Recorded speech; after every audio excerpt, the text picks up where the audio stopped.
On a little bit of an early start here at Mustang Stadium. We are live here for Week 3 action of PIAA football. The final long conference matchup for the West Prairie Mustangs as they take on the Juniata Indians out of the Mid-Penn Conference Liberty Division. West Prairie in the Capital Division. They will start action next week in that division.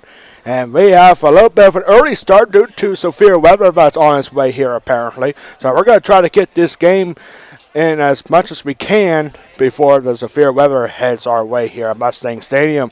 Hello everyone watching on the West Prairie Athletic Department YouTube channel. My name is Alex Wall, the Golden Pipes of West Prairie Athletics. Here for what should be an exciting game between the Mustangs and the Indians. West Prairie comes to this game 2-0 on the year after back-to-back wins against Perry County rivals Susquehanna and then Newport, winning the Perry County Championship for the second year in a row. And the Juniata Indians are looking for their first win of the year, coming into this game 0-2. They start off the year with a tough loss on the road at Troy High School by a score of 56-21. And then last week for Juniata's home opener, they lost 38-8 against Sealands Grove. We're going to get started here. The sun is shining bright, at least for now. And so we're going to get things rolling here with the pregame marching band performance by the West Prairie Marching Band here at Mustang Stadium, being directed by Matthew Weisman, who is now in his 25th year as the band director here at West Prairie High School. A milestone for Matthew Weisman. 25 years he has been here. And the West Prairie Marching Band defending state champions from last year. And the U.S. Bands also Pennsylvania State Championships, finishing fourth in the national championships a year ago. And so here we go with West Prairie Marching Band to get us started here at Mustang Stadium. Throughout their journey, the student learns about the virtues that are important in becoming a samurai.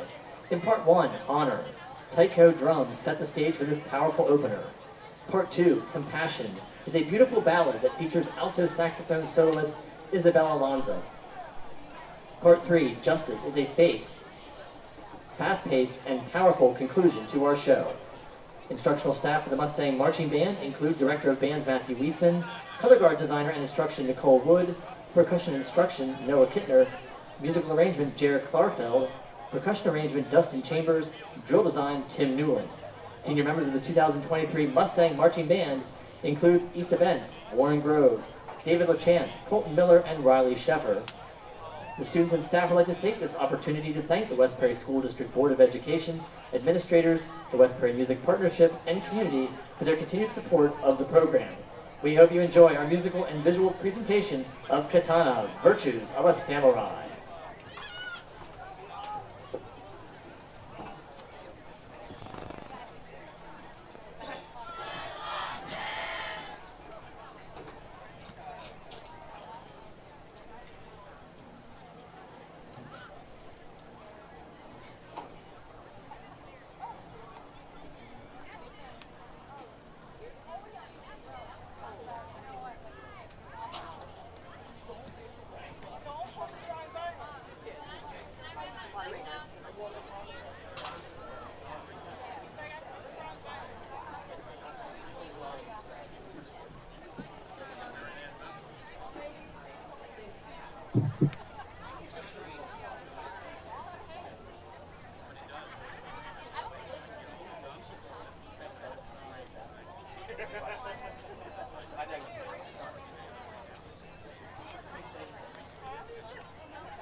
You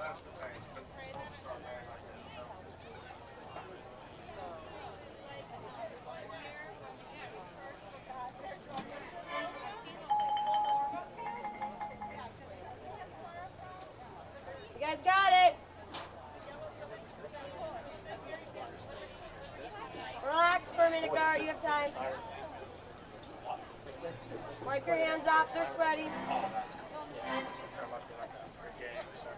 Yes. All right, here we go. Set.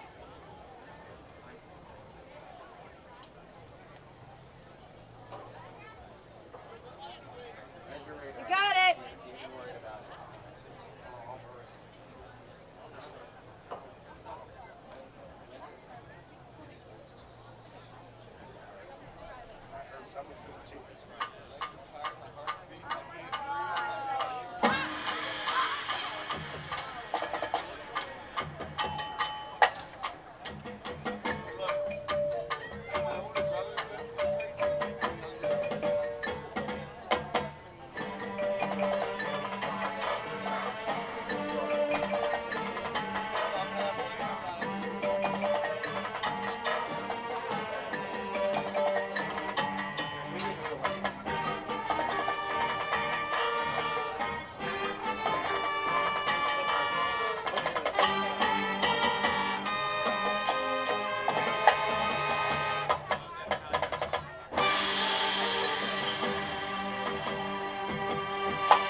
Hey.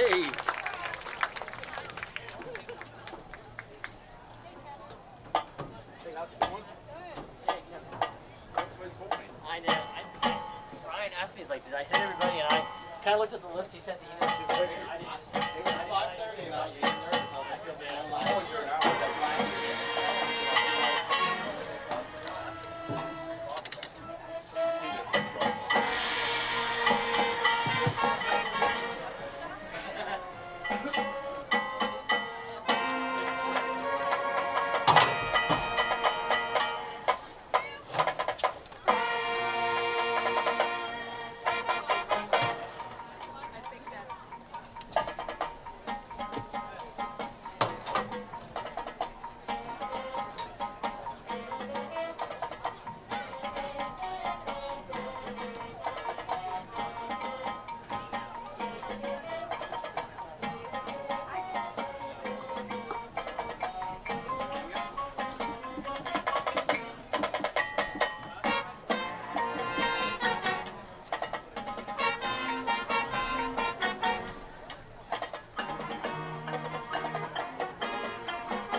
And that's a good presentation for West Prairie Marching Band to get us started here on an early start at Mustang Stadium. Right now we're going to have a special presentation because for the first time ever, this is West Prairie Football First Responders Game where we're going to honor our first responders throughout Perry County here today. A few of them are making their way on the field. And Ryan Anderson is out leading the charge for our first responders, and we definitely have to thank our first responders here. See, a fire company crew is here, and a couple ambulance crews are here. And so we're going to send it over to our public address announcer, Brent Anderson, to start our very special first responder ceremony here at Mustang Stadium.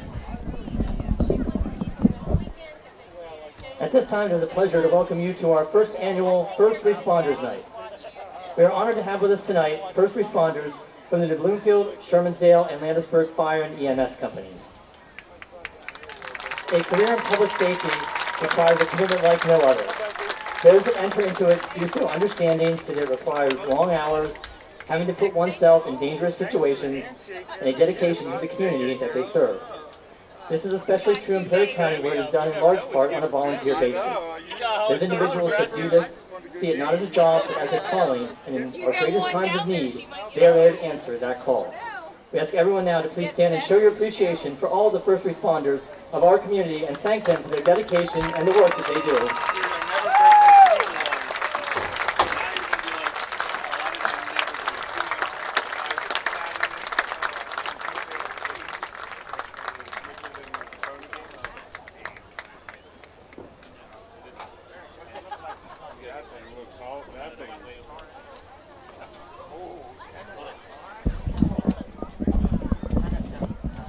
Huh?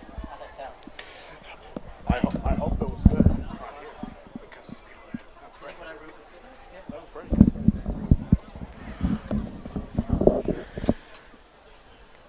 History in the making here for West Prairie football first annual First Responders game. Definitely appreciate all our first responders here, and these fans have no idea what's about to happen here today. Whenever West Prairie football team scores here, we gotta give you an inside scoop on this right now, because for all you watching at home, you're gonna know what's coming. Every time the West Prairie Mustangs score, we have fire trucks and ambulances on the right side of our field here, and every time West Prairie scores, they're gonna be sounding the alarms. It's got to get loud in here, ladies and gentlemen, so get ready for that. It's a very exciting time. First responders game, sirens going off every time the Mustangs score. Definitely got to be very exciting. I don't think these fans have any idea what's about to happen here. So definitely exciting stuff. We have our starting lineups for both teams. First, we're going to introduce the Juniata Indians. We don't know who won the toss just yet. So defensive lineman for Juniata on defense, we got Wyatt Dysinger, Lane Piper, Hunter Erb. Linebackers include Ethan Espadilla, Wyatt Ehrenseller, Javier Lopez, Gage Harlan, and Harrison Muma. And defensive backs include Connor Borman, Jasper Sheps, and Heath Hutchinson. Our offense at the tight end will be number 1, Ethan Espadilla. At guard will be Lane Piper, tackle Christian Lopez. At center is Jarrett Kondo. Another tackle is Nate Tyson. Another guard is Harrison Muma. Another tight end is Wyatt Stoner. Safety end will be Jasper Sheps, and the wingback will be Heath Hutchinson. Fullback is Gage Harlan. Tailback is Javier Lopez. And the quarterback will be wearing number 12, Wyatt Ehrenseller. Cade Wagner is the kicker for Juniata. Starting lineups here for the West Prairie Mustangs, who are about to take the field here in just a moment. On defense, defensive ends include Caleb Gutshaw and Caleb Gordell. Defensive tackles include Quade Bowden and Nolan Rathon. Outside linebacker will be Ian Goodling and Brad Hockenberry. Inner linebackers will be Jensen Hockenberry Folk and Cody Erno. And the defensive backs will be Trent Hockenberry, Bryce Smith, and Cole Brown. On offense for the Mustangs, our left tackle will be Nolan Rathon. Our left guard will be Caleb Cordell. Center is Connor Fleischer. Right guard is Foster Meek. Right tackle is Quade Bowden. Tight end is Cole Brown. 2 wide receivers in Bryce Smith and Ian Goodling. The fullback is Caleb Gutshaw. Tailback is Brad Huckenberry, and your quarterback for the Mustangs is number 13, Marcus Quaker. We have a ton of stats to go over here in just a second. For Juniata, quarterback Wyatt Ehrenseller has 18 completions on 35 attempts, 300 yards through 2 games, and 2 touchdowns and 3 interceptions. He also has 19 carries on the ground for 79 yards and 1 touchdown. Wyatt Ehrenseller also has 2 fumbles lost for Juniata so far this year.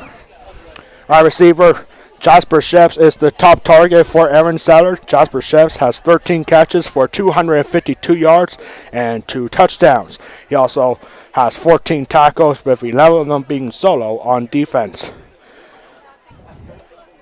Connor Borman leads the team in tackles with 13 tackles, with 10 of them being solo. And only 1 takeaway for Juniata so far this year. That was on a fumble recovery in the first game against Troy. That was recovered by Wyatt Ehrenseller. For Juniata, only 521 yards of total offense.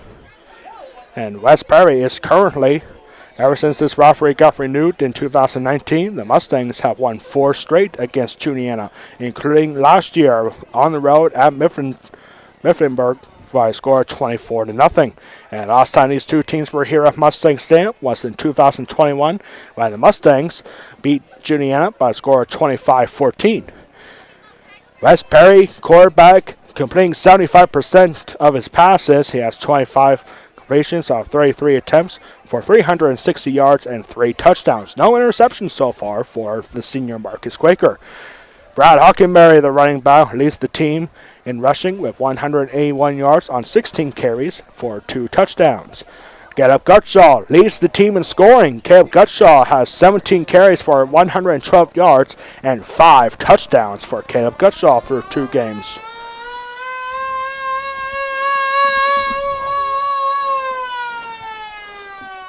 And there is the siren that I was talking about, ladies and gentlemen. It's got to get very loud in here. As the West Prairie Mustangs now take the field for first responders game.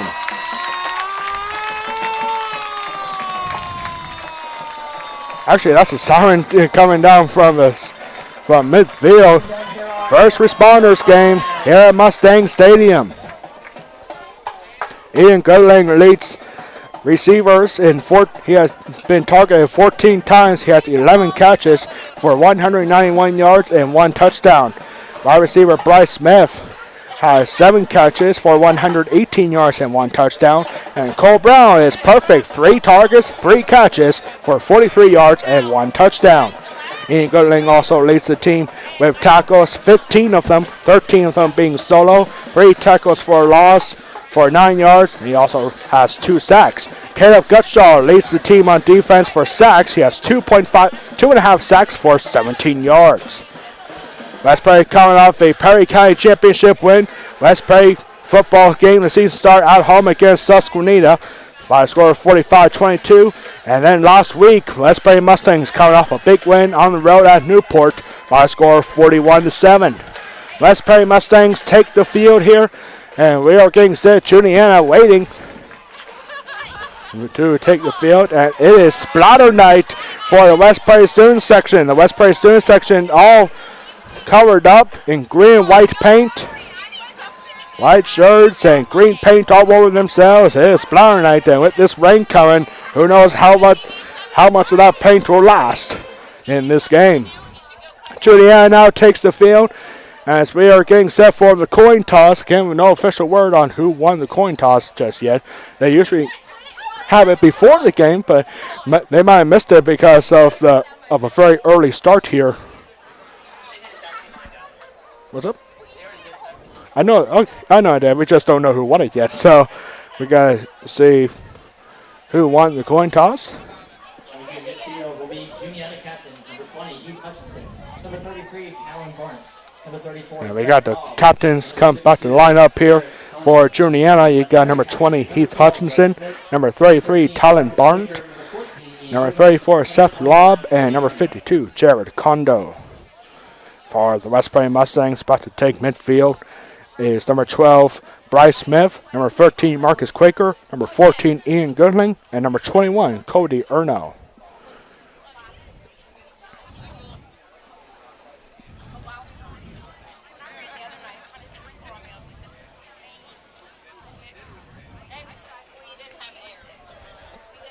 We want to thank everyone at home for tuning in on the West Prairie Athletic Power YouTube channel. My name is Alex Wall, the Golden Pipes of West Prairie Athletics. Home game number 2 for the West Prairie Mustangs. They will be on the road for their next 2 games as West Prairie will start Mid-Penn Capital Division action. West Prairie will be at Trinity next week for a huge matchup to start Mid-Penn Capital Division start. And then next week after that, they will be at James Buchanan. The next time we'll see West Prairie football at home. And we just saw this. So the Mustangs won the toss. They are going to receive the ball first. So Marcus Quaker is going to look for a big start. And Juniata will be kicking off in minor moments, but not before we get the national anthem here, played by our marching band, followed by the alma mater here at Mustang Stadium. The Westbury Mustangs against Juniata. We'll be back after our national anthem. Flying high above the scoreboard. We encourage you to sing along as our Westbury High School marching band performs the Star Spangled Banner and the Westbury High School alma mater. And now, we present with pride our national anthem.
And we are getting set here. West Perry Mustang football taking on Juniata. Final non-conference game for both of these teams on the season. As West Perry football will be back. We'll start Mid-Penn Capital Division action next week at Trinity. And Trinity has a huge game tonight taking on the... Now, we got two defending District 3 champions at Trinity tonight as they're taking on Wyomissing. And guess who else is there? Penn State head coach James Franklin is there. Keep an eye on his future running back, Messiah Mickens. But I think James Franklin made a mistake. He might want to wait for probably a better game next week for Westbury against Trinity. But tonight, a little bit of an early start, and the Juniata Indians are going to kick things off the night before the test score of 50, and it's going to be taken in by Ian Goodling. Ian Goodling going down past 25. He has room to run, and he gets marked down just shy of the 40, and that is where Westbury is going to start their first drive right at the 39-yard line.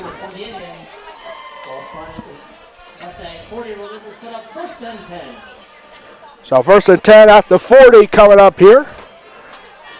First play of the game. Early start here right at 6 o'clock. Wow, great timing. Great timing indeed. Marcus Quaker. That's a scholarship offer to the University of Pennsylvania. The Ivy League, probably future star. First pass here is going to be caught by Brad Hockenberry on the screen. And Hockenberry is going to get close to the 45. It's going to make it 2nd and 5 here. As tackle was made by Ethan Espetia. And if you're West Perry, one thing you definitely want to do is try to get an early lead, especially with the rain coming over Severe thunderstorms in the forecast according to our friends our ABC 27 Weather Center, but who knows, we might be able to get lucky here tonight. As right now, there's clear skies, a few clouds around, but we see some patches of blue sky. And there's Caleb Gutshaw. Gutshaw's got to get three yards right there. And it's got to be third and two officially here at the West Perry 48. Third and 2 here for, actually, they're marking 1. Yeah, I'm pretty sure it's 2, but it's a long 1. There's the handoff. Marcus Quaker going to keep himself. Quaker running out of room, but he sees a wide open space to his right side. He's got to get first down and more. First down into Juniata territory, and the Mustangs are in good shape.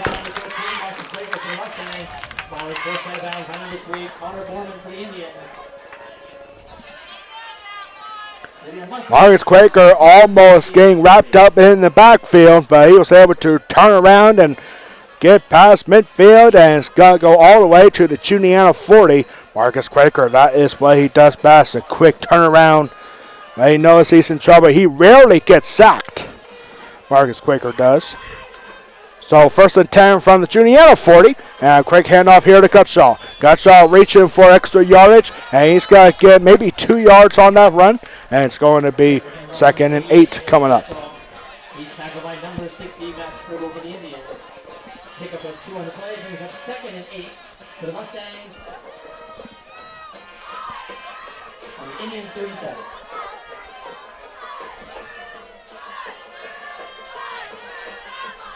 So 2nd and 8 after a 2-yard run.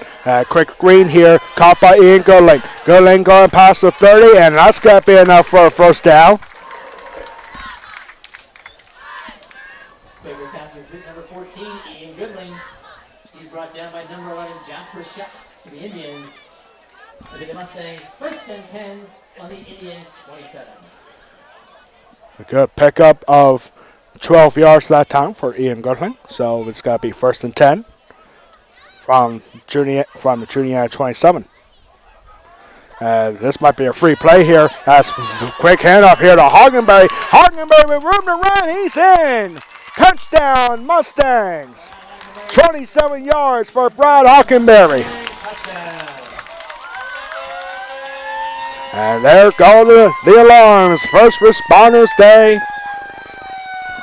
They got fire alarms going off. The ambulance making noise. And West Perry fans right now, they're wondering, they're looking over and saying, what is going on? And that is what's going to happen throughout this game. Every time the Mustangs score, the alarms are off. Point after is up, and that actually looks like trouble, and it's still going to be good. That was fairly close through the uprights. And Mustangs very quickly on their first drive. Goes a lot of yards, 60-yard drive, capped up with a 27-yard touchdown run from Brad Hockenberry. That is now 3 for 3 for the Mustangs this season, taking an opening drive and getting a touchdown on that opening drive. Last week for West Perry at Newport, Ian Goodling was the master of onside kick, catching the other teams off guard to see if Juniata might got some film on that from last week. So Ian Goodling, a senior, school record last year with a 47-yard field goal. He only has 1 field goal so far this year. That was back against Susquehanna 2 weeks ago.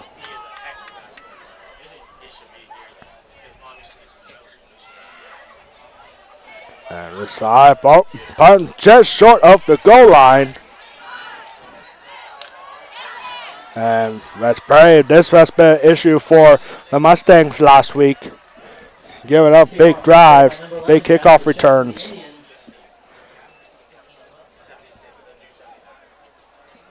The stop for the Mustangs, number 15, Cole Brown, number 76, Nolan Rathbon. Cole Brown, Nolan Rathbon on the stop. On their own 31. So Juniata got to take the ball for their first drive. Wyatt Ehrenseller, junior for the Juniata Indians.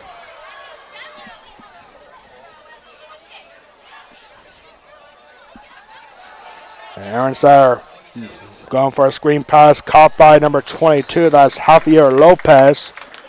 And Lopez has got to get a couple of yards, if any. And it's got to be second down. It looks like no gain on that play. Good tackle there by Ian Goodling. And it's going to be second and 10. Our pass completed for no gain.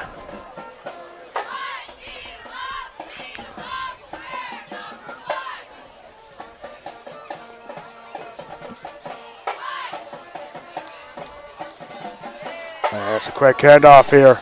And it's handoff here again to Lopez. And Lopez has got to lose yardage that time.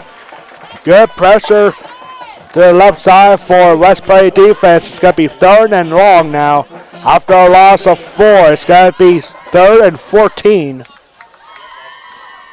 Third and 14 for the Indians from their own 28. Back at the 28-yard line now. After a loss of 4 on the handoff to Javier Lopez.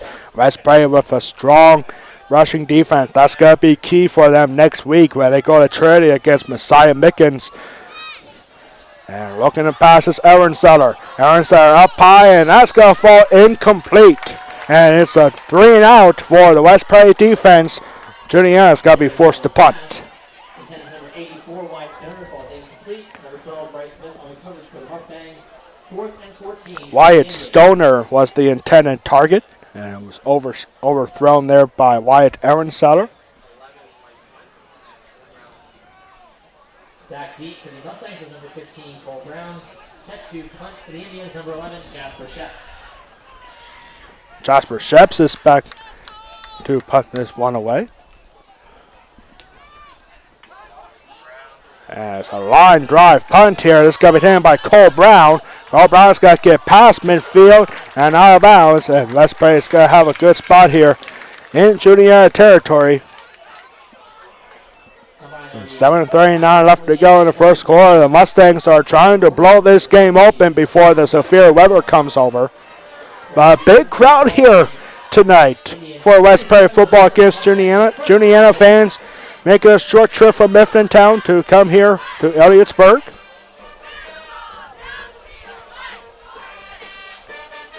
We even have Juniata High School radio over here at the press box doing their thing while we do ours. Thank you for tuning in. And here's 44. That's Brad Hockenberry. Hockenberry slipped there a little bit, and it looks like he's going to get a gain of 1 yard right there. Brad Hockenberry. Yeah, it was definitely a trip. Could have been a couple yards more, but it's a gain of 2. So it's got to be second and 8 from the Juniata 45.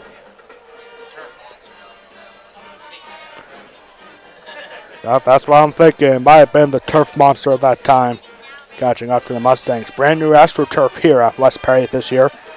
And here's Marcus Quaker. He's going to look to throw. Marcus Quaker is still hanging on. He's actually going to take it himself now past the 40, and he goes out of bounds just shy of the 35. And Marcus Quaker's going to get more than enough again, 9 yards for a first down. It will move the chains, sets up the Mustangs first and 10 on the Indians 36.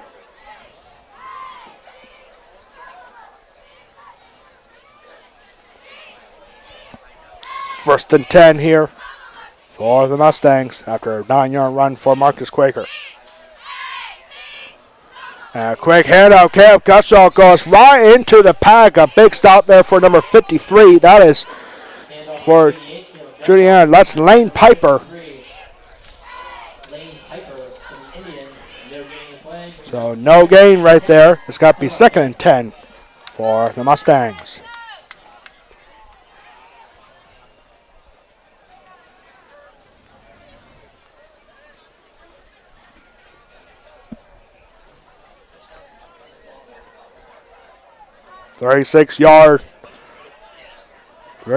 36-yard line here for the Mustangs. I formation. And Marcus Quaker got to hang on to it. He's got to look to throw. He finds a wide open Cole Brown. And he's got to be marked short up the first down, I believe. Cole Brown is going to get, I think he's got to be a yard or two short. So it's got to be third down here. It'll be third down and 2 for West Perry. Really is hard to believe. There's severe storms on our way here, but it's sunny out. It's nice. The game time temperature here is at 82 degrees. A lot better than what we have seen the last couple of days. We were in the mid-90s earlier this week. As we are officially halfway through the first quarter, Mustangs looking to confer on third down. A quick handoff here to Hockenberry. And Hockenberry's got to get more than enough for a first down. Got to be marked at the 25-yard line. That was Caleb Gutschall, actually.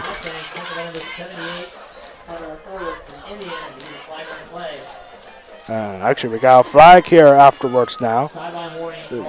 This is nothing. This is a sideline warning here. Referee throwing a flag in front of head coach Bob Bowden, now in his 10th year. So it's 1st and 10. Sideline warning there on the Mustangs. We haven't seen that at all this season so far. It comes in week 3. Our formation here again for West Perry. Quaker hanging off to Hockenberry. Hockenberry going up, and he's got to get past the 20, and it's got to be second down coming up. Hockenberry got to get a gain, and it looks like 7 yards that time, so 2nd and 3. Brings up 2nd and 3 for the Mustangs on the Indians' 18. So first redstone drive here for the Mustangs. Going to the 18-yard line. 2nd down and 3. And another quick handoff. This time to Caleb Gutschall. Gutschall powering his way through and then pushed back in the last second. And it's going to be a first down for Caleb Gutschall. Time stops. 4:21. And off to Caleb Gutschall for the Mustangs. Combined on the stop for the Indians. Number 1, Ethan Espadilla. And number 53. And it's got to be 1st and 10 now from the Juniata 14. Mustangs 1st and 10 on the Indians 15. Now 4 minutes left to go in the first quarter. Quaker throwing, finds Hockenberry, and Hockenberry gets wrapped up in the backfield, and it's going to be 2nd and long here. It looks like a loss of 1 or 2 yards right there. Stopped by number 20, Keith Hutchinson for the Indians. Loss of 2 brings up 2nd and 12 for the Mustangs on the Indians 17. So it's a loss of 2 on the throw. Screen pass unsuccessful that time for the Mustangs.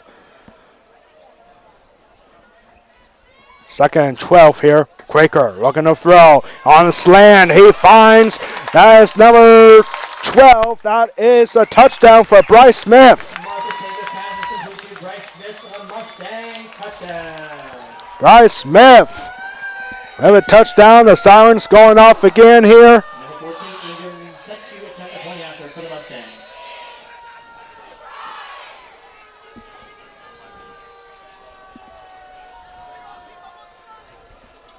First responders game. First time ever here for West Prairie football. Ian Goodling back to attack on the extra point. Right down the middle this time. It is good. And it's 14-0 with 3 minutes and 12 seconds to go. In the first quarter, the Mustangs powering on here.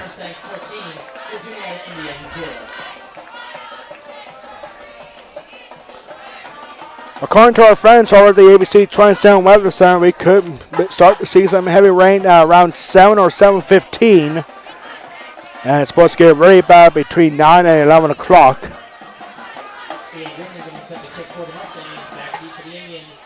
So what West Prairie is trying to do is just get as much of this game in as they can. Maybe they might want to skip the halftime if we can get that far before the rain. Nonetheless, it's a 14-0 lead here. 14-0 lead here for the Mustangs.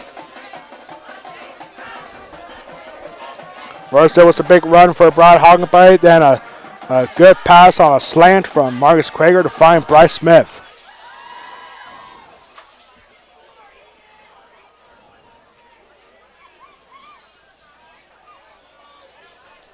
That's the second touchdown of the year for Bryce Smith. And for Brad Hockenberry earlier, that was his third rushing touchdown of the year.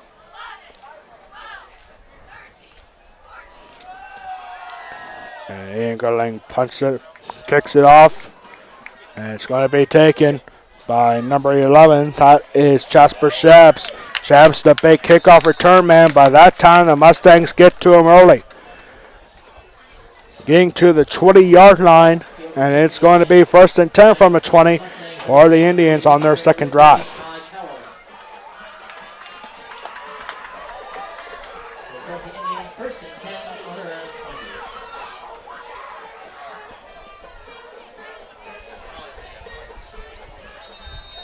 Wind is starting to pick up here a little bit, but we're still seeing blue skies. It really is amazing how there's going to be some fair weather coming our way here.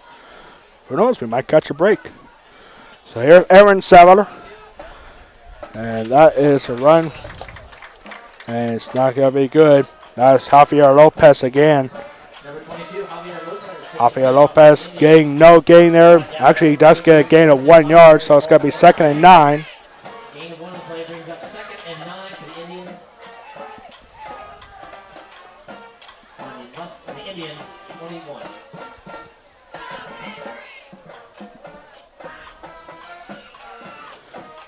Westbury marching bands, they're playing on the Westbury student section, a splatter kind of night. They have white shirts on with green paint all over themselves. Gotta love that. There's Aaron Sarah, a high throw, and it's got to go through the hands. Through the hands of Trent Hockenberry. Almost had a chance, but it falls incomplete, and it's going to be 3rd and 9 now. That was almost a really good interception for Trent Hockenberry. Westbury fans were ready for it. But now the Indians are going to have another opportunity, this time on 3rd and 9.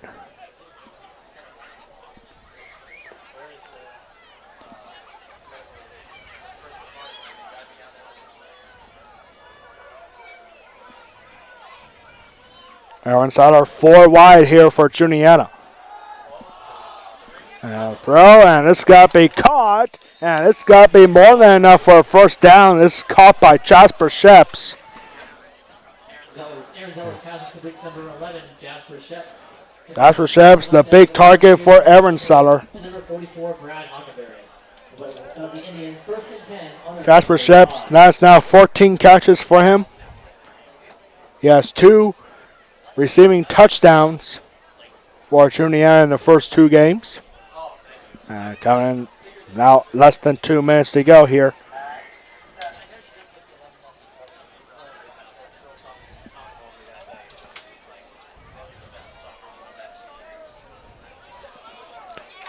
First and 10 from the Juniata 35.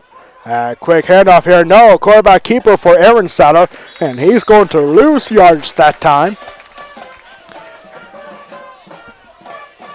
And it's going to be 2nd down.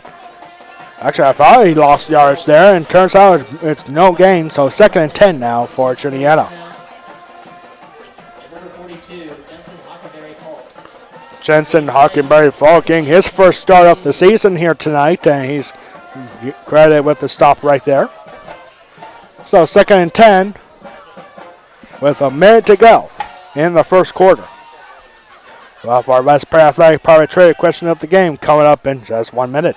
Here's another quick handoff and room to run. A big breakaway for Gage Harlan. And Harlan's got to get into Westbury territory. And it's going to be a big gain. Gage Harlan gets the Indians into 1st down into Mustang territory for the first time in this game.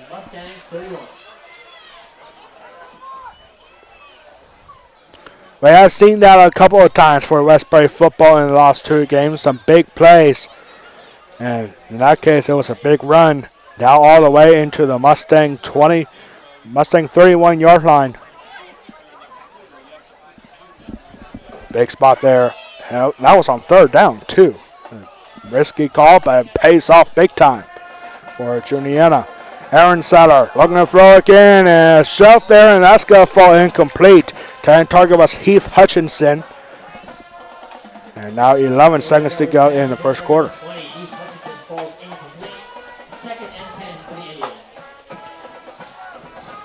Not a big passing year for Juniata. It's been more about the rushing game.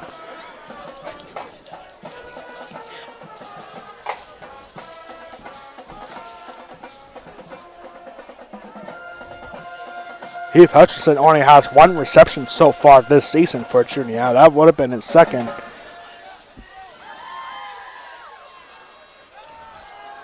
Okay, here's Aaron Sutter looking to throw again, and that is going to get deflected. And it'll be 3rd and 10 coming up here. Pass intended. That was Wyatt Stoner. And it's got to be 2nd and 10 now. And actually, there's a late flag now, marked at the 37-yard line. And it's got to be a holding call against Juniata. So, still got to be 2nd down. And pushing 10 yards back.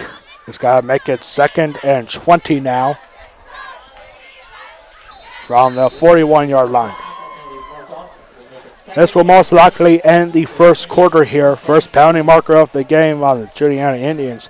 First penalty marker was for a sideline warning against the Mustangs. Aaron Sauer looking to throw again. He finds his favorite target, Jasper Sheps. Sheps got to get wrapped up, and that is going to end the first quarter. The Mustangs coming up strong, 2 for 2, 2 touchdowns on 2 drives, and the Mustangs have a 14-0 lead after the first quarter. You are watching West Prairie football against the Juniata Indians First Responders game here at Mustang Stadium exclusively on the West Prairie Athletic Department YouTube channel. We'll be right back for the second quarter here at Mustang Stadium.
We are back here now getting set for the second quarter. That last play at the end of the first quarter was good for 4 yards. So it's going to be 3rd and 16 now for Juniata.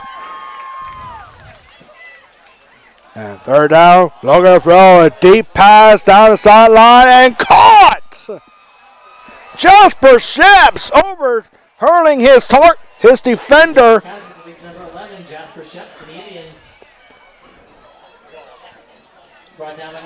And that was on 3rd and 16. First and goal for the Indians on the Mustangs 10. Great effort there. Jasper Sheps, the best target, best wide receiver for the Indians so far this season. Wow, that's going to make it 1st and goal from the 10-yard line. Here's Aaron Sauer looking to throw and drop down by Ian Goodling. Ian Goodling making sure that wasn't a pass.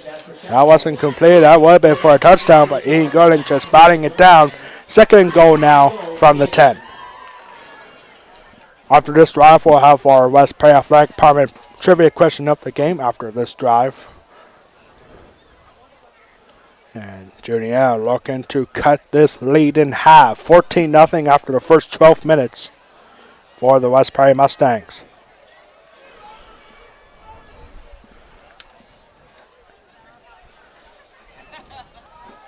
And there's Aaron Sutter and a quick handoff, and no, incomplete actually.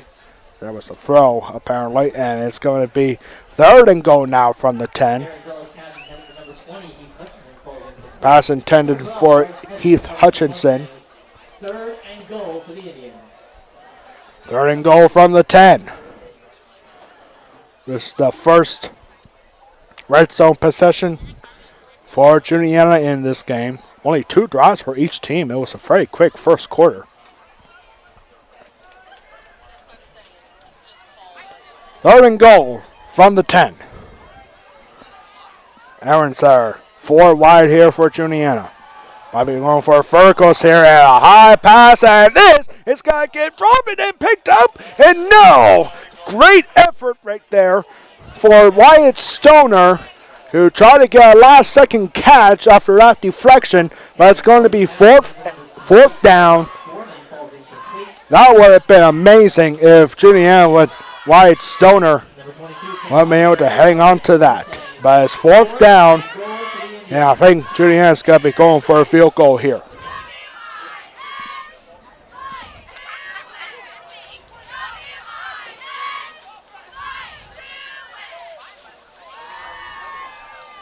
And now it actually looks like Juniata's actually got to go for this here.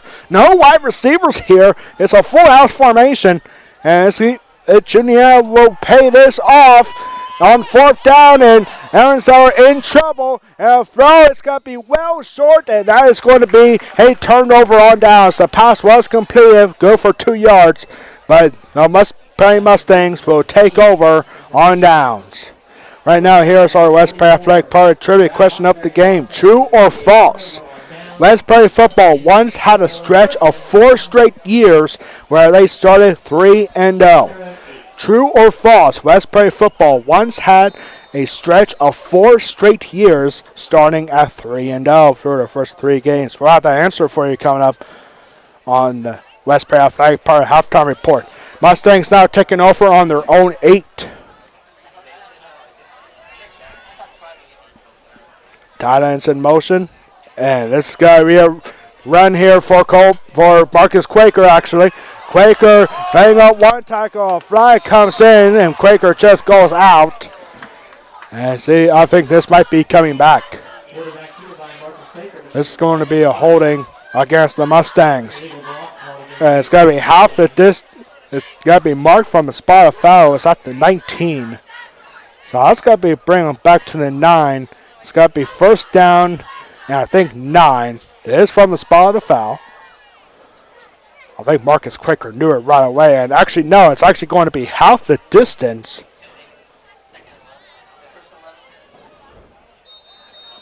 So, no, it's 1st and 9. Yep, I was right. After penalty is marked off, it's 1st and 9 for the Mustangs on their own 9. So after the penalty, it's 1st and 9. Round their own 9. And here's Brad Hockenberry. Hockenberry got to get wrapped up back towards the 5. And good rushing defense for Juniata so far in this game. Despite 1 long touchdown in the first quarter on the ground, Juniata has been doing well. Getting Brad Hockenberry in the backfield is a loss of 3 yards, so it's got to be 3rd and 12. Or excuse me, 2nd and 12.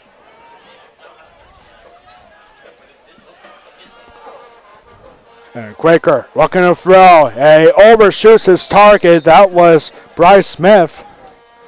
And Smith is going to not be very happy about that pass. And it's got to be 3rd and 12 for the Mustangs.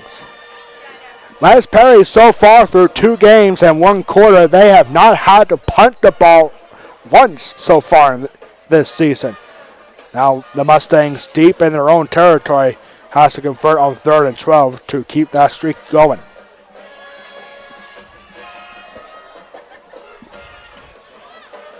And here's a handoff here.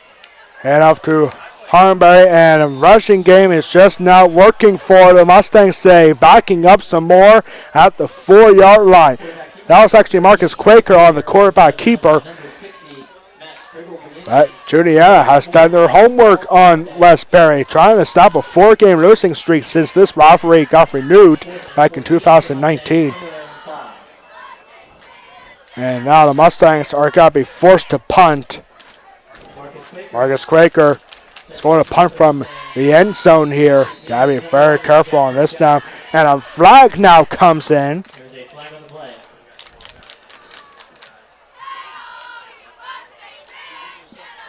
And it's a legal substitution now for the Mustangs. So that's going to push them back half the distance. Back to the 2-yard line. So now you're really got to be careful here at your own 2-yard line. Going to punt here. I mean, you definitely have to punt here for your own 2. Come on. Marcus Quaker usually likes to make some magic happen. Now he is going to make some magic happen. Marcus Quaker is going to take off and get a first down. That is what's risky about having a quarterback as the punter, and that keeps the streak going as West Pace Marcus Quaker doing what he does best from deep in his own end zone. And he gets all the way to the 30 to the 40-yard line. Wow, what a run. Marcus Quaker like 9 yards deep from his own end zone. And he takes a huge risk and pays off for a 38-yard gain. That is why Marcus Quaker is one of the best quarterbacks in District 3. I mean, when you do stuff like that, come on. How can you stop that? And Marcus Quaker now looking to throw. He's got to find Ian Goodling wide open and gets short of the Juniata 40. And time is going to stop with 9:34 left to go. What a drive here. Westbury almost going 3 and out.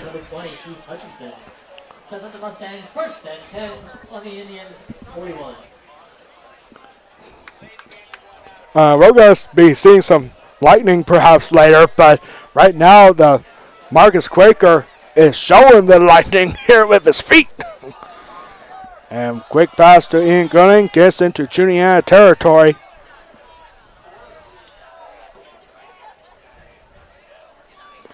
Four wide here. Might be looking for another screen pass. Nope, it's got to be a handoff here to Caleb Gutshaw. And Gutshaw is going to get a couple of yards there. Or 2nd and 8, it looks like. Number 88, Caleb Gutshaw. Stopped by number 20, Heath Hutchinson for the Indians. Brings up 2nd and 9 for the Mustangs on the Indians 40. That's a crazy drive here. Imagine if Westbury can cap this drive off with a touchdown. And they are 40 yards away from doing that. 2nd and 9 here for the Mustangs at the Juniata 40. I formation here again. In Goodling and Cole Brown in motion.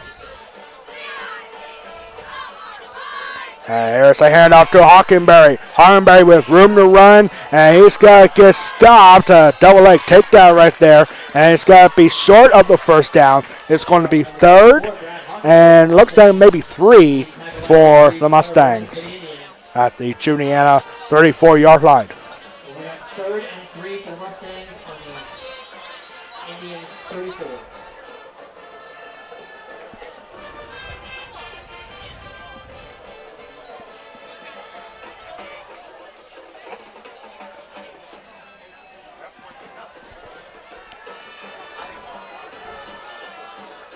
Both tight ends in motion now. Bryce Smith and Ian Goodling. 3 wide here. I formation. Quick screen pass here to Ian Goodling. Ian Goodling has got to get past the 30, and that's got to be enough for a Westbury first down. That's complete to Ian Goodling. Combined on the stop for the Indians, number 20, Heath Hutchinson, and number 53, Lane Piper. Lane Piper with the stop there for Juniata. 1st and 10 now for Westbury at the Juniata 28.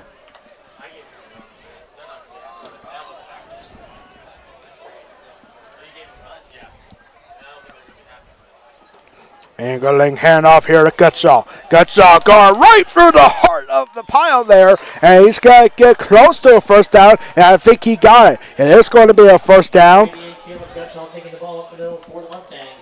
The ball is stopped to the Indians. Number 1, Ethan Estevilla. Number 80, Grant Reinhold. There's another run here for Gutshaw, right through the middle again, inside the 10 and close to the 5, and it's going to be first down and goal now for the Mustangs. Number 53, Lane Piper. Brings up first and goal for the Mustangs on the Indians 8. See if they keep it going with Gutshaw, and they do. Actually, Marcus Quaker's going to hand it up himself, and he's in. Touchdown, Mustangs. What a drive for the Mustangs.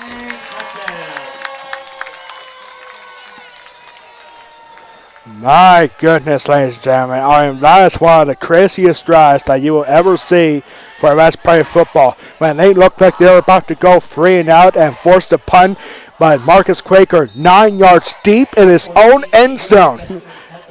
We have a big fourth down run for a first down, and it capped off with a 5-yard touchdown run for Marcus Quaker.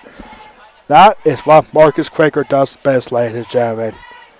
One of the best quarterbacks. And an extra point is muffed. It actually gets down on the ground, so that will keep the score right where it is at 20-0. What in the world happened there? That was the first missed extra point for Ian Goodling this season. I mean, he hasn't been perfect. He missed 6 of them last year. And that was his first one this year. Now, I have no idea what that was, but it's 20-0 with 6:32 to go.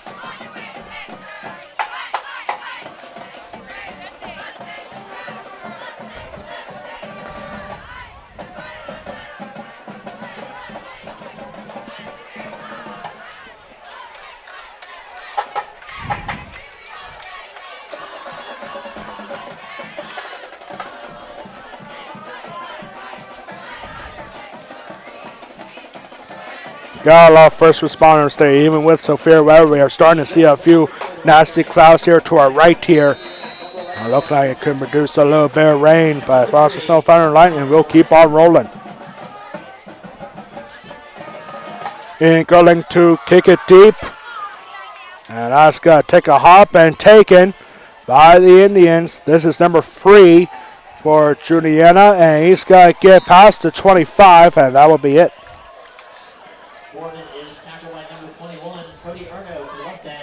That was taken by Connor Borman.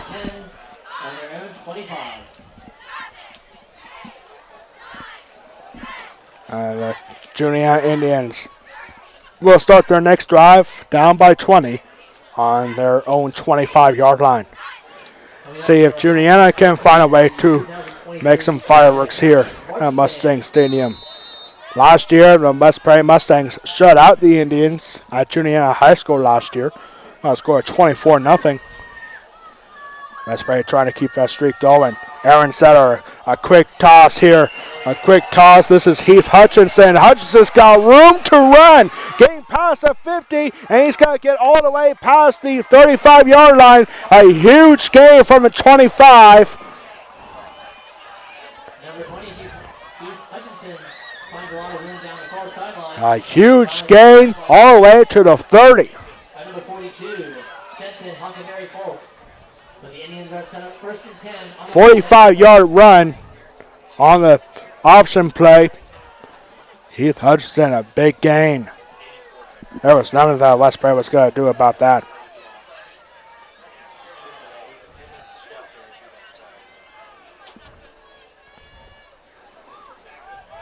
And back to a handoff here to Gage Harlan.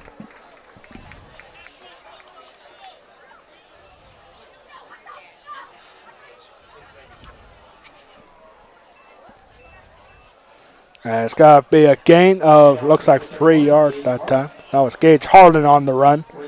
And he's got to get 2nd and 8 now after a gain of 2.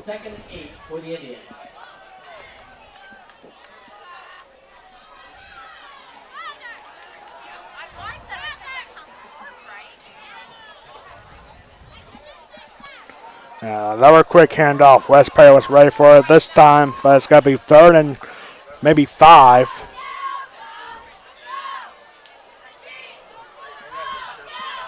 Then that was another run for Gage Harlan. And it's going to be 3rd and 5 here after a gain of 3. Actually make it 3rd and 6 from the 26-yard line. 3rd and 6 here for Juniata, trying to get on the board here. Brings up 3rd and 6 for the Indians. Another quick handoff here, and West Prairie, good tackle here. Good tackle for Quade Bowden. And it's got to be 4th down. Handoff number 20. That was Heath Hutchinson again. For the Indians, tackled by number 53, Quade Bowden for the Mustangs. Heath Hutchinson gets it. 3 for the Indians. It's 4th and 3 now. What does Juniata do here? Down by 20.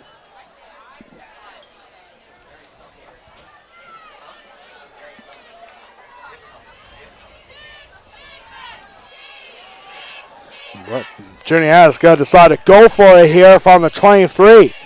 And here's Aaron Seller looking to throw, and he finds his target. And his caught is complete to Ethan Espidia. Aaron Zeller's pass is complete to number 1, Ethan Espadilla. It'll start the Indians 1st and 10. And it's got to be 1st and 10. Good 4th down conversion. Mustangs 13. Guys, we have 3:50 left to go. Coming up in 3 minutes and 50 seconds, we'll have our West Prairie Athletic Park halftime report. So we'll take a look at other scores from around the area. And there's another quick run. This is Heath Hutchinson again. And Hutchinson is going to get stopped by Ian Goodling. And it's going to be no gain for 2nd and 10. Javier Lopez for the Indians. Combined on the stop for the Mustangs. Number 14, Ian Goodling. Number 21, Cody Earn. No game. Turns out that West Prairie and Juniata, this is not the only game around the area. If I start at 6 o'clock, I think Mechanicsburg also started at 6 o'clock here tonight. And we'll have those those updated scores from our good friends over at maxpreps.com. 2nd and 10 after no gain there on that run. Aaron Sauer got to keep it himself. He drives through the defense. He's got to be marked short, I believe. He's inside the 5.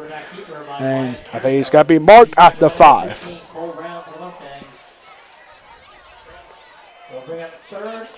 And it's a short 3rd and 1, 9-yard gain there for Wyatt Ehrenseller to make it 3rd and 1 from the 5.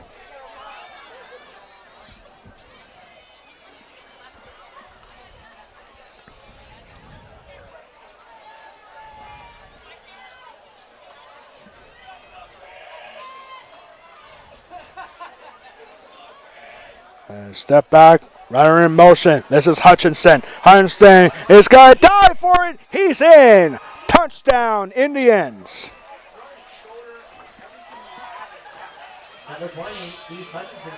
That will snap the streak for Juniata. The first time they have scored against West Prairie since 2021.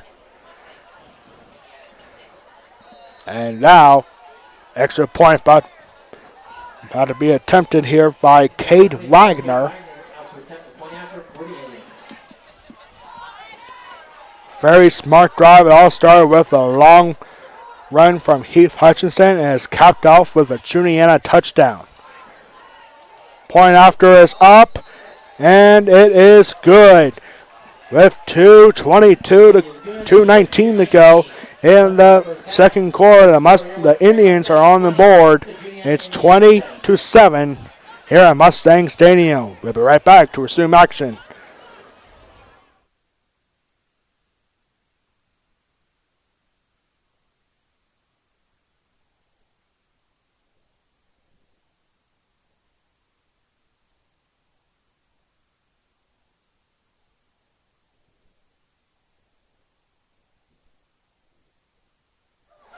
Back here in action now at Mustang Stadium. Heath Hutchinson going in for the Indians on a 5-yard touchdown run. We're actually looking at the left side of our stadium now. It looks like there's some crowds covering the Appalachian Mountains here. And looks like there's some rain over on the left side over here.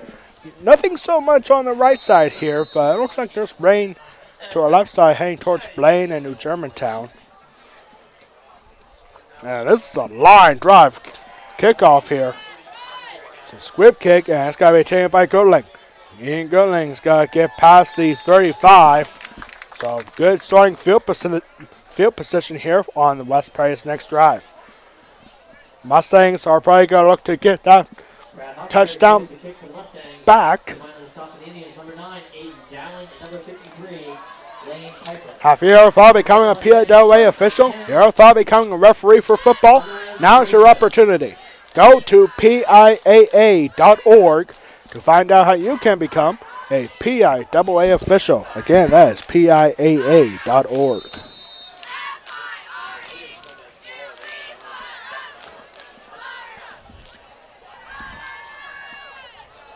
And back here, a quick handoff. This is Brian Hockenberry. He's got to get short up the 50, and it looks like he might actually be short of a first down here as we approach 2 minutes to go here in the half.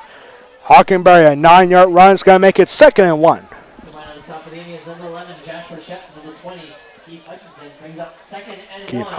Keith Hutchinson on the stop.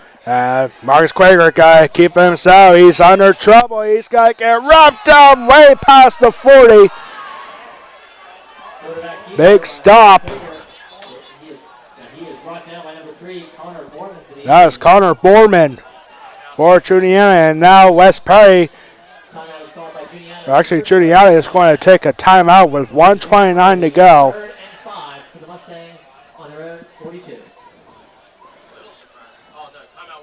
No, it's tied out for the Mustangs, not for Juniata.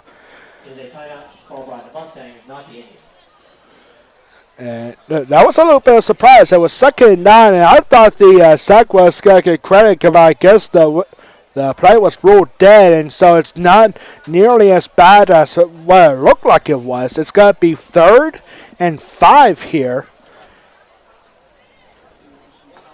It's not going to be ruled a sack because Marcus Quaker wasn't throwing. It was about to take off on a quarterback keeper.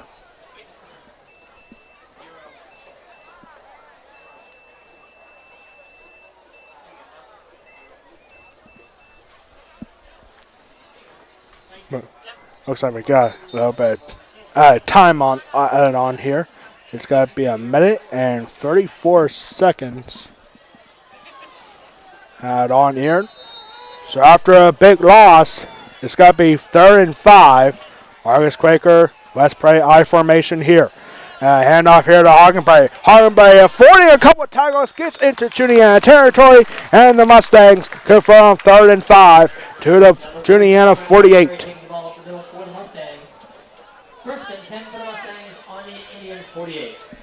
Mustangs looking for a hurry-up offense, trying to cap off the first half with points. Quaker going deep for Ian Goodling, and then it's got to be dropped. Good defense stop for Juniata's number 11-22.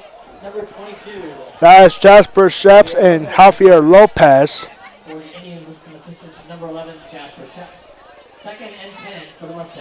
So it's got to be 2nd and 10.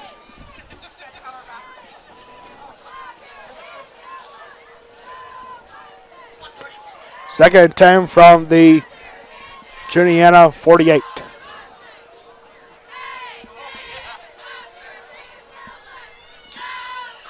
And there's a quick throwback here to Brown Hockenberry. Hockenberry for a couple of tackles, a slew of tackles, and he's got to get close to the 40-yard line. And timeout now going to be called by the Mustangs. That's a 2nd timeout for West Prairie. Tackle by number 53, Lane Piper for the Indians. We'll bring up 3rd and 4 for the Mustangs. And it's got to be 3rd down. 3rd and 4 coming up after this West Prairie timeout. Coming up in 1 minute and 5 seconds. Well, for West Prairie Athletic Park halftime report. Going to take a look at a couple scores from around the area, as well as the marching band halftime performance from Juniata Marching Band. And our answer to our West Bay Athletic Park trivia question of the game. What we have coming up for West Bay Broadcasting on the day of the Tuscarora 50 over at Port Royal. Back here after the West Prairie timeout. 3rd and 4. Quaker, hand off to Hockenberry. Hockenberry's got to get a first down more. Inside of 30, close to the 25, and it's going to be first down in the final minute. 59 seconds to go. West Prairie looking for a hurry-up offense. 1st and 10 from the 26-yard line.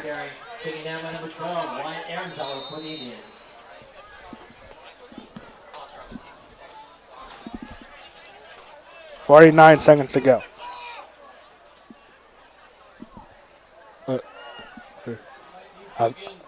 Ball is spiked by the Mustangs. 2nd and 10 for the Mustangs.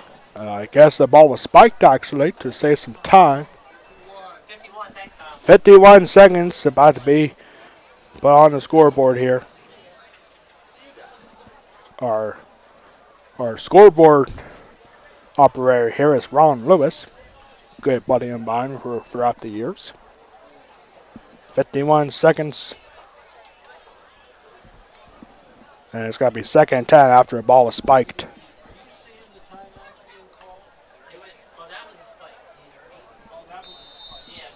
And we rarely see West Prairie spike the ball, especially with a big lead like this. So 2nd and 10 officially.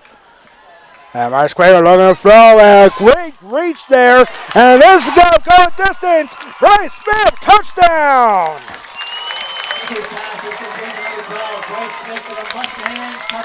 Bryce Smith, 26-yard touchdown run, and the Mustangs out on right before the half. What a great reach there for Bryce Smith. It almost looked out of reach for a moment. Going right in front of the defender is Bryce Smith.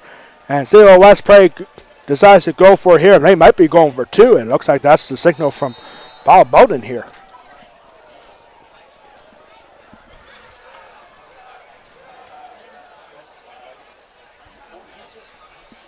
And that's exactly what West Prairie is going for here. They're going to go for 2. Ian Goodling in motion. And Rice Quaker looking to throw again, and that pass is deflected, and it's no good. So with 45 seconds to go here in the first half, the Mustangs extend their lead to 19, 26-7, right before the half.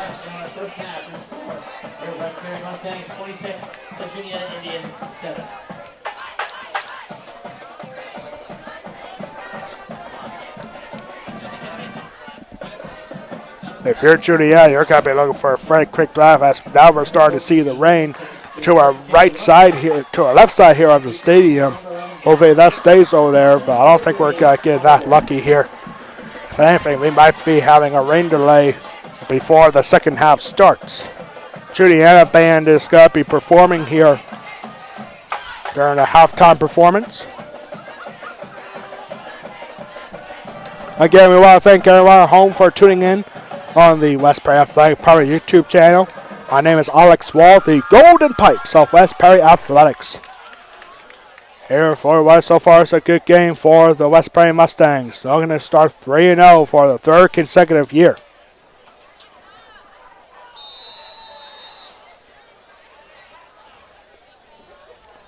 Ian Goodling taking his time on this.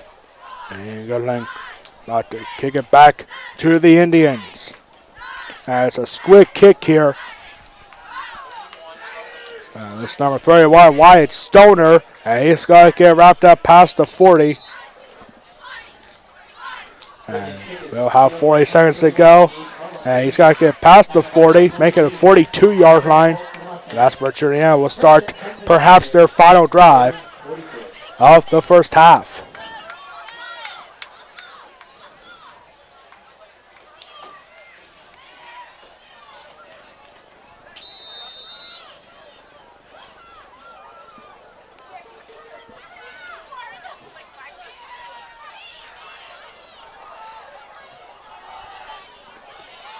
First and 10 now for Juniata, starting their final drive perhaps of the first half. This is going to be a keeper for Aaron Seller. And that ball pops loose in the final second. Tyler's going to stop.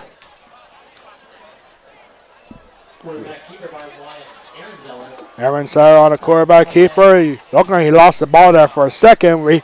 Recovered quickly by Aaron Seller. And it's got to be 2nd and 4 after a gain of 6. And now West Prairie is going to.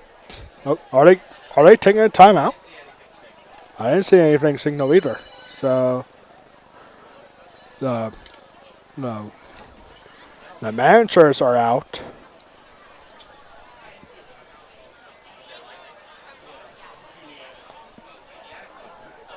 Or did Juniata call a timeout? I think they did. So yeah, we were all sorts confused there. But hey, it's football. Well, you got severe weather on the way here. I mean, you can get a little confused sometimes, you know. Lose your train of thought a little bit. Lord knows that's happened to me a few times during my broadcasting career here at West Prairie in the last 3 years. Year number 4 for West Prairie Broadcasting. It's always hard to believe how fast time flies. That's it, ladies and gentlemen. I feel like a senior all over again.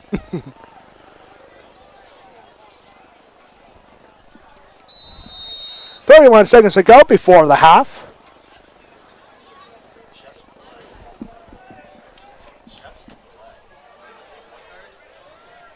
And it's going to be 2nd and 4 now. Shep's in the backfield. And Aaron Seller looking to throw. And he's going to get picked off. Picked off by Trent Hockenberry. And the Mustangs are probably going to take a couple of plays here to end the first half here. Trent Hockenberry with the interception.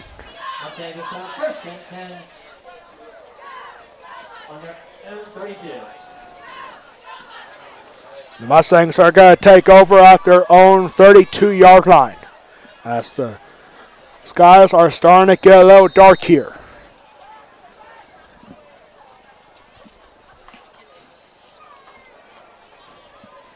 So 1st and 10. It looks like West Prairie might be going for a quick drive. They do have 1 timeout left. And it's a quick throw here to Smith. Smith is going to get marked out of bounds. And it's not going to be a first down. It's going to be a gain of 9, it looks like. So 2nd and 1 coming up here for the Mustangs. 2nd and 1 for the Mustangs.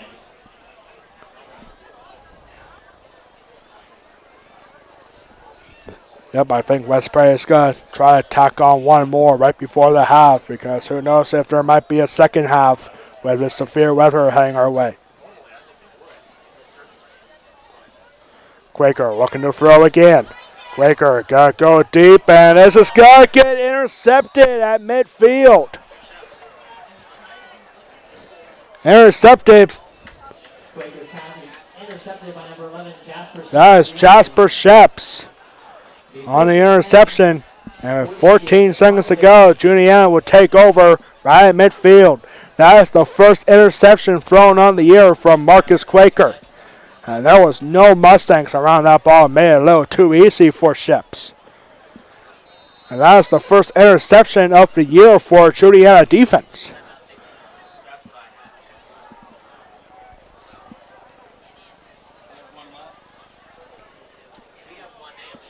West Prairie has 1 timeout left. Juniata has 2, so they can pull together a quick 50-yard drive and try to get some points before the half.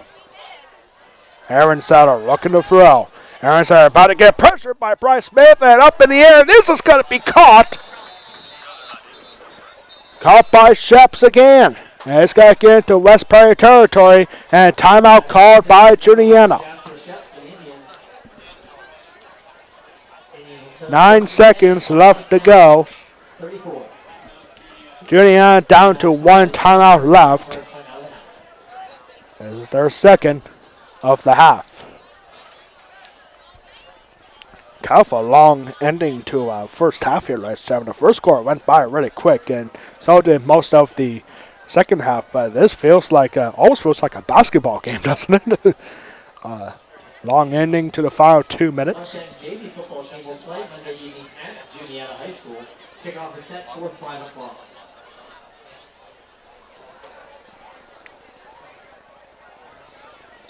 Big crowd here indeed, with the rain looking on to our left side here.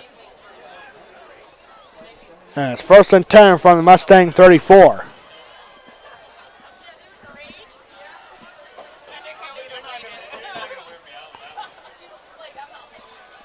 And possibly time for one more play. Can't afford a sack, and the West Point defense is going to get to him. Caleb Cutshaw with the sack. And they're actually going to have Juniata gets the timeout with 1 second left to go. He is wrapped up by number 88, Caleb Gutschall for the Mustangs. I think Juniata got the timeout off in time, and there's only 1 second left. That is Juniata's last timeout. I don't know, guys. I mean, it's definitely not impossible, but this would be a long field goal attempt. I think they're going to try to go for a Hail Mary shot towards the end zone. The ball is spotted right at the 40. So you're looking at a 50-some yard field goal at least. But nope, Juniata's got to have time for one more play before the half. Aaron Sutter. And wrestle timeout. Now the Mustangs are going to take their final timeout. Prevent defensive formation here for the Mustangs. And Westbury calls for their last timeout. Both teams out of timeouts with 1 second left in the first half.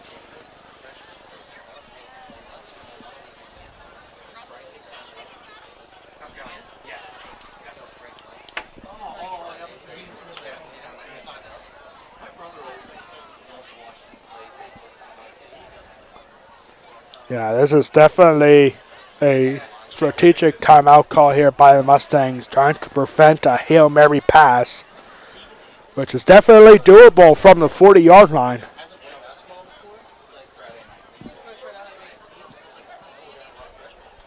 Wyatt Stoner so far with a big game.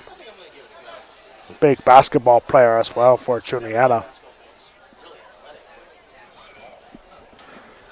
Yeah, Wyatt Stoner is not really a big dude, but he is athletic. So here we go, last play of the first half. After 2 timeouts, one by each team. And Aaron Sutter looking to throw, and he's got to throw it short. He's got to find his target, Sheps. Sheps has got to scramble around, and he's got to get wrapped up, and that will end the first half. Juniata got on the board in the second quarter, but the Mustangs with a 26-7 lead at the half. We'll be right back in 1 minute for the halftime performance by the Juniata High School Marching Band. And coming up here in just a moment. At the half, West Prairie leads 26-7. You are watching West Prairie football first responders game against the Juniata Indians exclusively on the West Prairie Athletic Department YouTube channel. We'll be right back for the halftime performance from Juniata High School.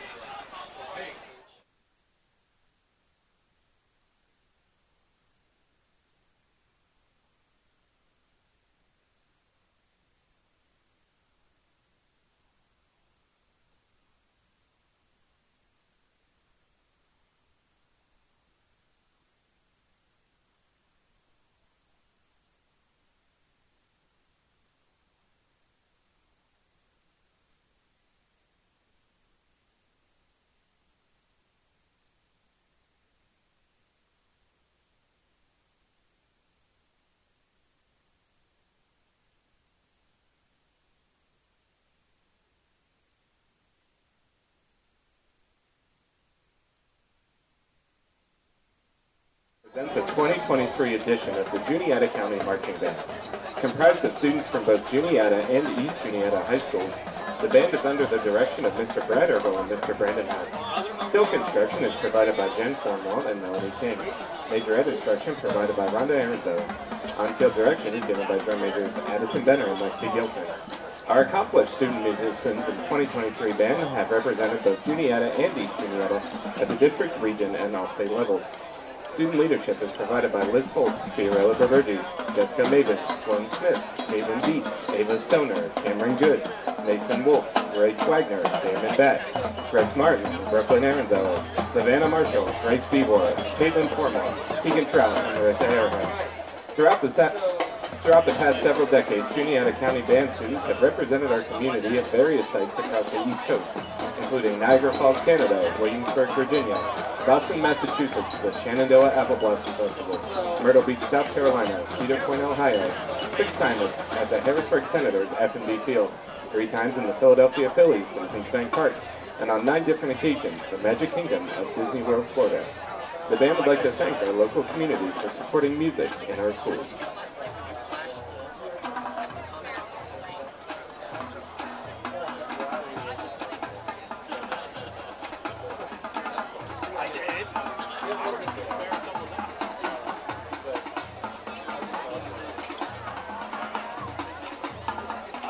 I should get paid. I had to deal with him as the coach. Oh, yes, you should. Oh, my goodness. As soon as you say it, How you doing, Cal? I'm doing good. How about you? Good.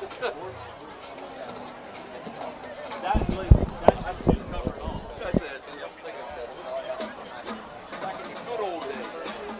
I told him the baseball was fun. Back in it was. Listen, football's fun. You gotta make football fun.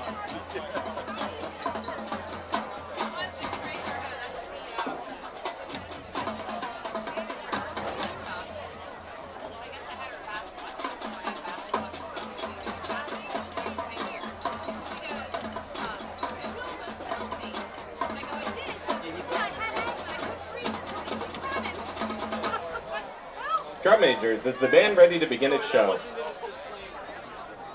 What was she talking? Now presenting the Juniata County Marching Band. That's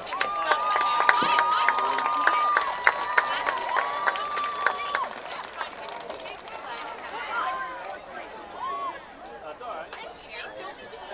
Life lessons. Life lessons.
Our 2023 field show features melodies from some of the most iconic shows on Broadway. We open with the work song and At the End of the Day from Les Miserables. Our second selection tonight is the title number from Mamma Mia, based on the music of ABBA.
We close this year's show with music from the longest-running Broadway musical of all time, Andrew Lloyd Webber's Phantom of the Opera.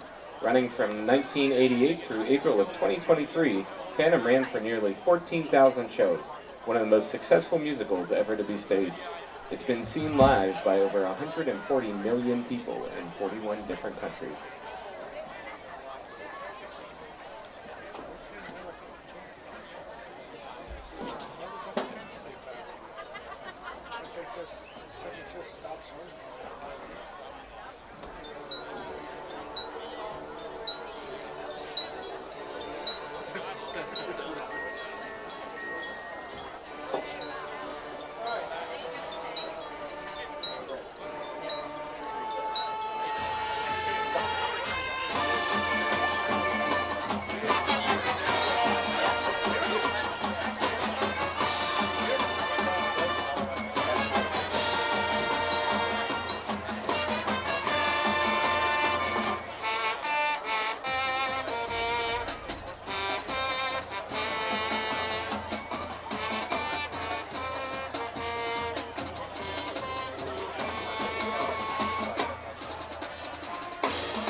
Marching Band.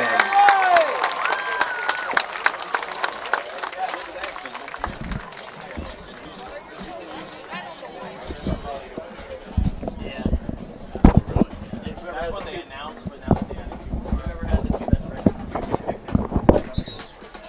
friends. A great marching band performance by the Juniata marching band here at halftime. We're going to get to a couple of scores around the area. I see a couple of West Prairie fans and Juniata fans just getting here because they probably didn't get the announcement that this game started at 6 instead of 7, and for good reason. We're starting to see some very heavy rain clouds here. It's not raining here just yet, but it looks like it's going to within the next half hour maybe. So fingers crossed. Hopefully we don't get anything crazy like what we saw last night at Dillsburg. Last night at Norman High School, the West Prairie Field Hockey Mustangs getting a huge win against the Mid-Penn Colonial Division rival, the Northern Polar Bears, right there at Northern last night. If you haven't checked this out yet on Facebook, you can go to facebook.com/WP Golden Pipes for all the latest content on West Prairie Athletics. Last night, we were at Northern last night broadcasting the field hockey game against Northern. The Mustangs went on to win 5-0 to start the year at 5-0 for West Prairie field hockey. And we have some more exclusive broadcasts again coming up in the future. Starting next week, right there on Facebook.com/WP Golden Pipes. 1 week from tonight. Hopefully the weather is better, as we will be at Trinity High School for West Prairie football at Trinity. Trinity is hosting Wyomissing tonight, and that is a huge game. And then another big game for the Trinity Shamrocks against the West Prairie Mustangs next week. West Prairie Mustangs are going to look to slow down the future Nittany Lion from Penn State, Messiah Mickens. That is going to be a huge game. Head coach for Penn State, James Franklin, is at Trinity tonight. Keep an eye on the star running back. And it's going to be a great game for the Mustangs next week. Play time is over for the West Prairie Mustangs starting next week. And we'll couple minutes away from the start of the second half. Clouds are sky's starting to get a little black here. And we might actually start seeing a couple raindrops coming down here in just a moment. As Juniata now retakes the field. West Prairie about to follow up in just a moment. As we now have some scores from the West. As we now have a 50-50 raffle ticket winner.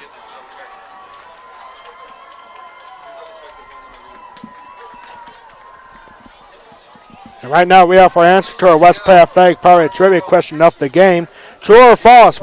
At one time, West Prairie football had a stretch of 4 straight years, starting 3-0. That is actually true. From 2003, 4, 5, and 6, the West Prairie Mustangs started each of those 4 years at 3-0. West Prairie football starting 3-0 in the last 2 seasons, and they're looking to keep that streak going with a win here tonight.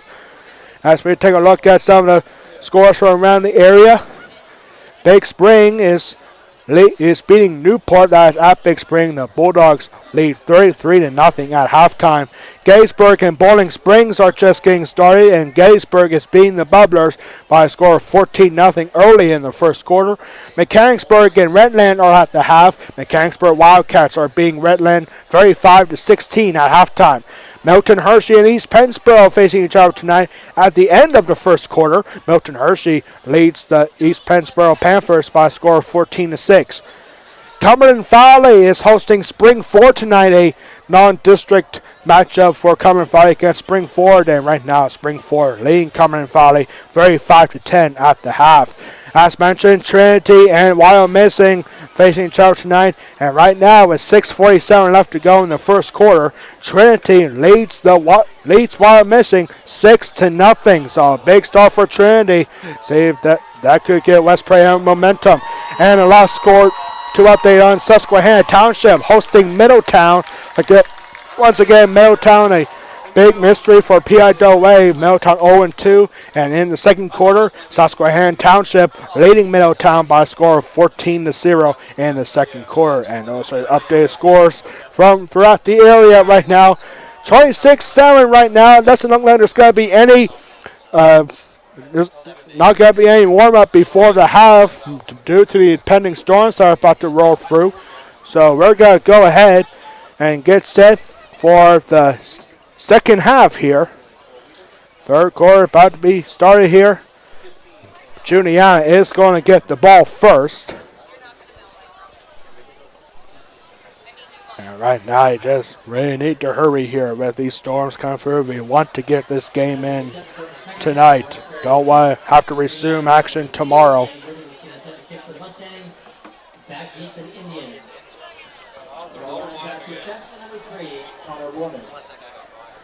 Next week, West Perry will be at Trinity, and Juniata will be back in Perry County next week. They'll be at Newport next week for a 7 o'clock kickoff. Hopefully, with the weather impending. I mean, never really know with Mother Nature, right? Third quarter about to get underway here.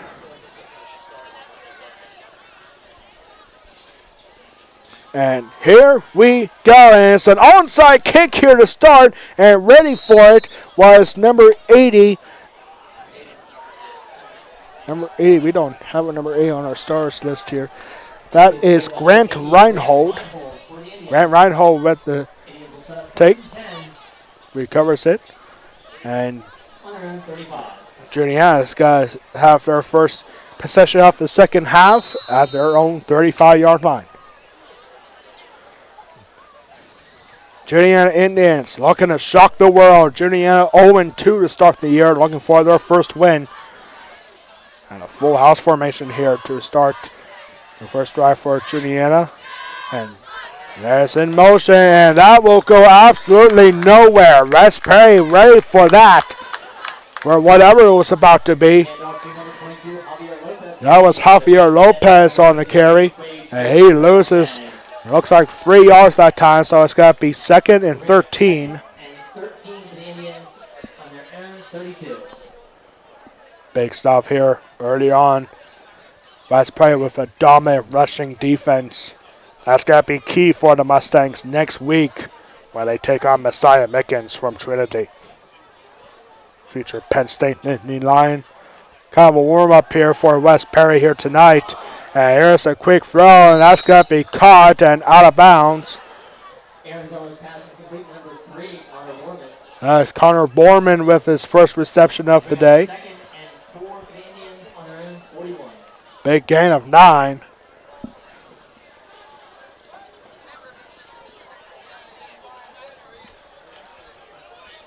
It's going to be 3rd and 4 now.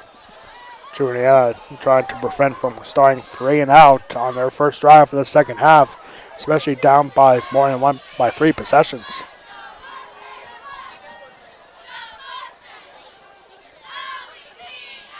And some movement right there, and that's going to be a false start. Looks like Christian Lopez made the jump right there, so I'll back him up 5 yards to make it 3rd and 9. That's the first false start of the game for either of these teams. West Perry had some trouble with false starts last week, and they definitely improved on that here tonight.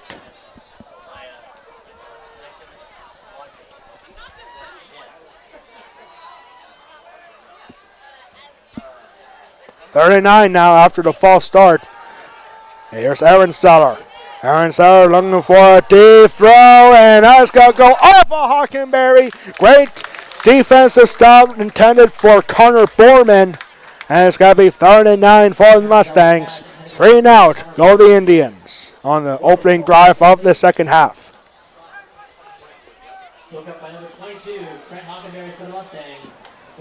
Trent Hockenberry on the big stop. 4th down for Juniata.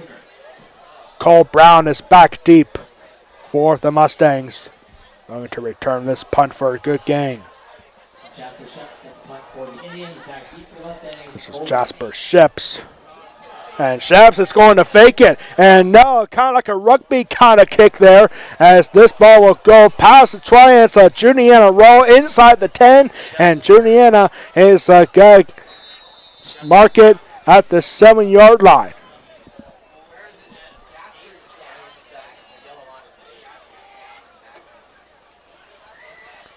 And Jasper Shaps is slow to get up. He must have taken a hit on that punt. So that's a big break for the Mustangs, but 10:55 to go here.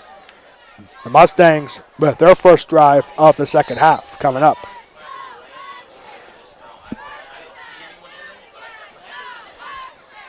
Yeah, like really, I didn't see anybody hit Jasper Shebs, and he just falls down on the sideline now. He must have taken a hit or something.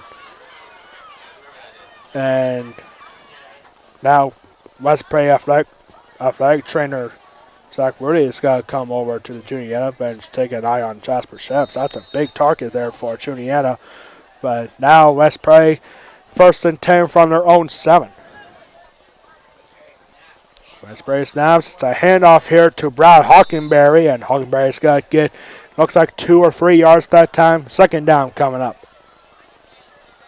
Handoff to Brad Hockenberry for the Mustangs, brought down by number 53, Lane Piper for the Indians.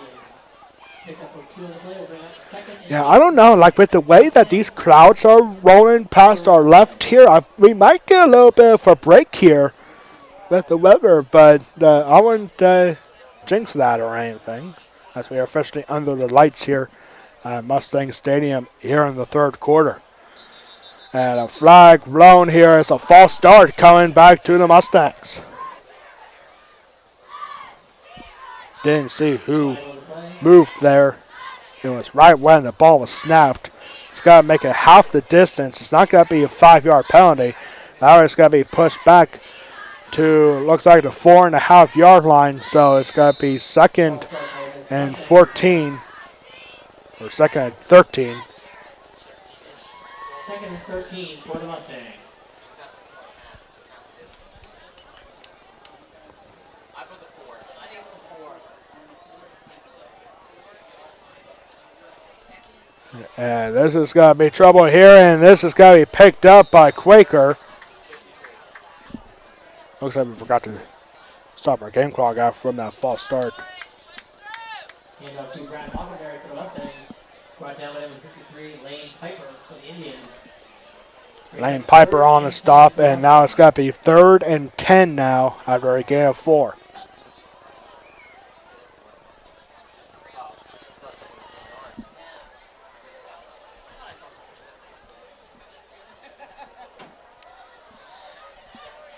Maurice Quaker facing 3rd and 10. Quaker looking to throw. Instead, he's got to hand it off here. That's Caleb Gutschall, or excuse me, Brad Hockenberry. And it's got to be 4th down now. And you know what we saw from Marcus Quaker earlier in this game. Might he be going for what he did earlier? Juniata might be getting ready for it too.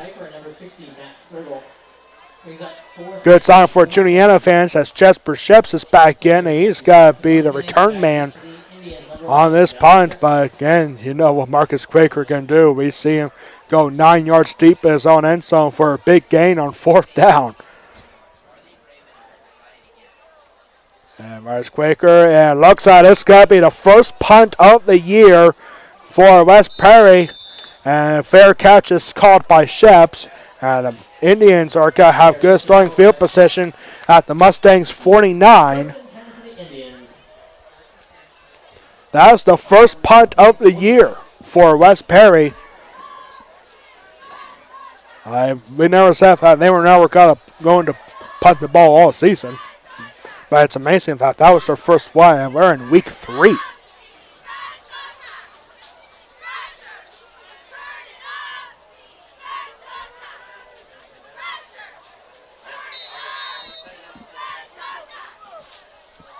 So now Juniata in Mustang territory, close to midfield. And here's a run here. Run for Javier Lopez. And Lopez has got to get some good yards. Not going to be enough for a 1st down.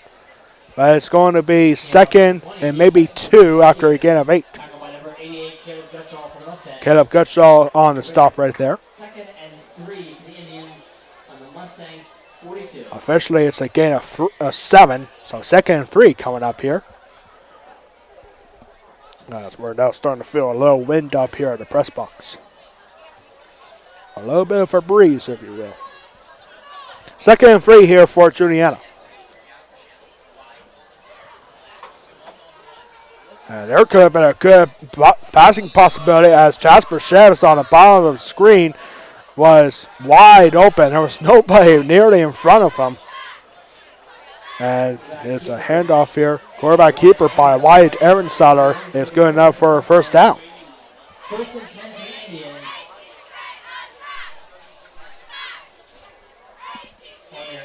On the Mustangs, 37.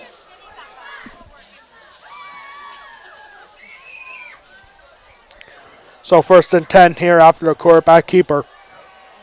And it's going to be first and 10 from the Mustang 37. And this is a quick handoff here. This is Gage Harlan.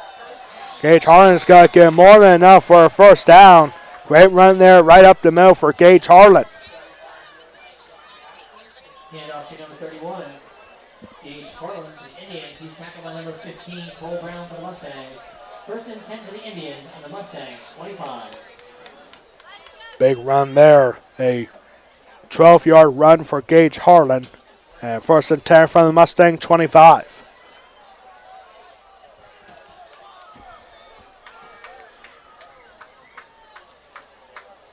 Ehrensaler looking to throw. He's got to go deep. And this has got to get batted down by Bryce Smith. Bryce Smith on the coverage. That was intended for Connor Borman. Second and 10 for the Indians. It's got to be second down now for Juniata.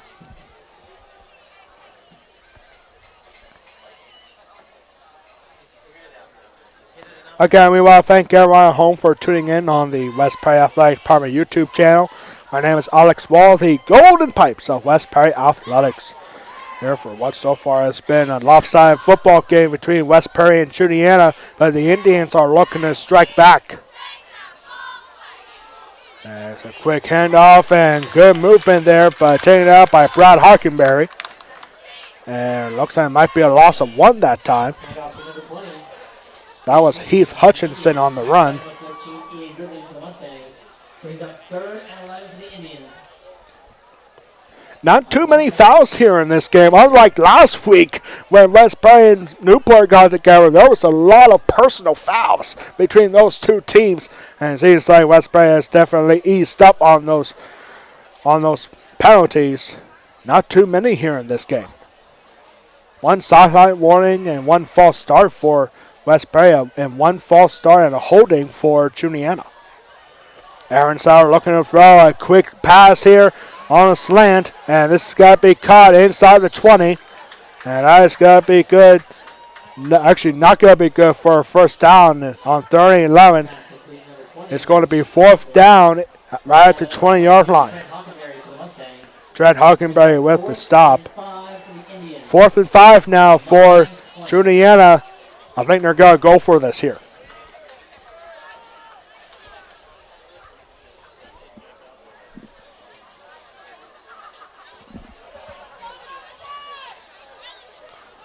Fourth and 5 here from the 20.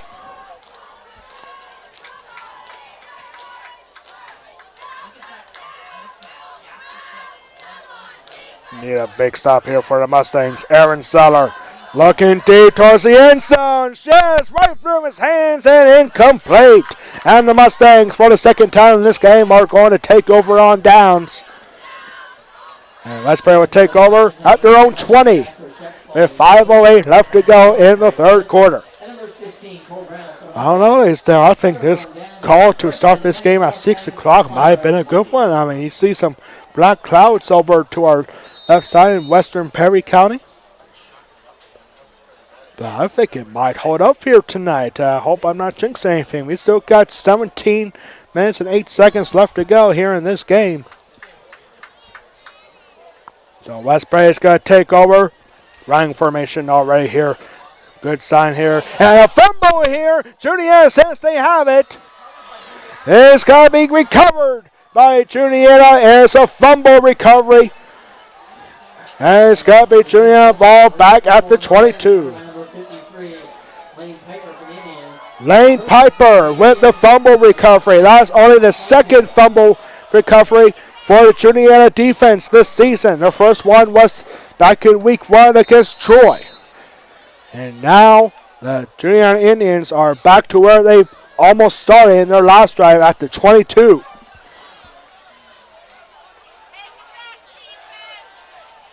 Five minutes exactly left to go.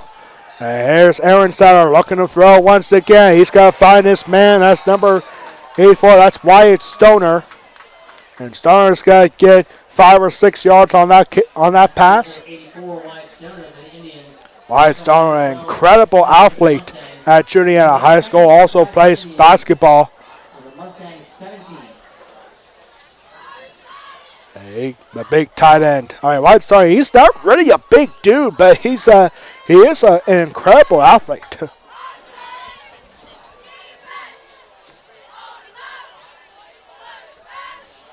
Quarterback keeper on 2nd and 5. Aaron Sutter pushing up. Looks like they have 3 yards, so it's got to be 3rd down and 2.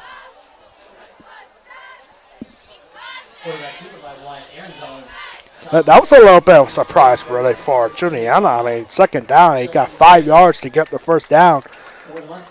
But really, that was never going to be a 1st down. So, officially, it's a gain of 2, so it's going to be 3rd and 3 for Juniata. See if Juniata decides to go for that keeper again. Nope, they're going to hand it back here. That is Gage Harlan on the carry. He's got to get inside the 10, close to the 5, and it's got to be 1st and goal for Juniata.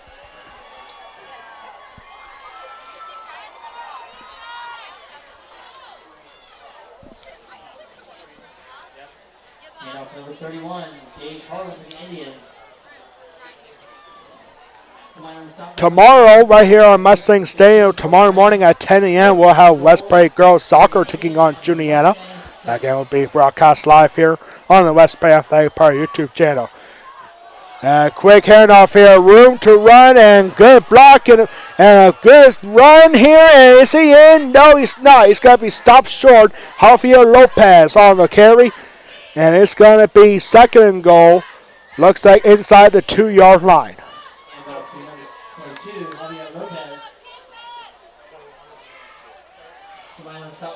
Number 21, Cody Erno, and number 42, Jensen Hockenberry Folk. Cody Erno and Jensen Hockenberry Folk. First time hearing their names in the broadcast. As they're credited with the stop. 2nd and goal from the 2. There's going to be a quarterback keeper easily for Juniata. Aaron Sarensay's got to toss it over. This is Heath Hutchinson. He dives for it. He's in. Touchdown, Indians. Heath Hutchinson takes the ball into the end zone for the Indians. Touchdown.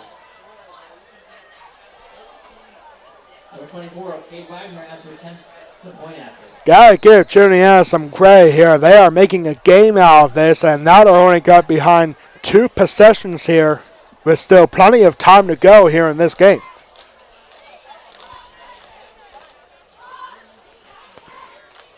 Point after for Cade Wagner is up and good. With 2:24 left to go in the 3rd quarter, the Mustangs have a 26-14 lead in the 3rd quarter. We'll be right back to resume action here in the 3rd quarter. West Prairie now up by 12.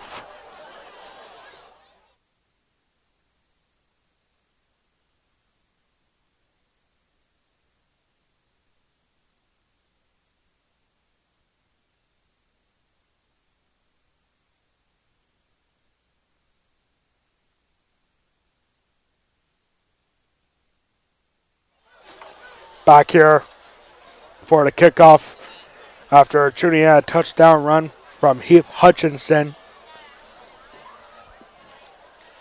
Heath Hutchinson, a 2-yard touchdown run. A very smart drive that West Prairie actually did turn over the ball on that fumble, and then Juniata cashing in for 7. Number 22, Trent Hockenberry, number 44. Turnovers are incredibly crucial in this game, and this ball's got to roll out, so the West Prairie Mustangs are going to have session at the 35-yard line. That's the first time we've seen from any team we've seen so far this season.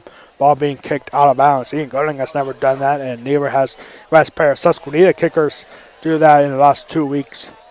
But first one here. West Perry's got to have the ball. Illegal procedure call against the Mustangs. Or Mustangs opt to re-kick.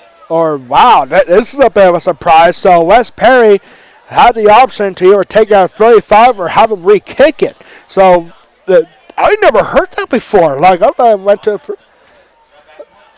So what is it? Like, oh, I see. So they gotta pull it back 5 yards from the original kickoff spot.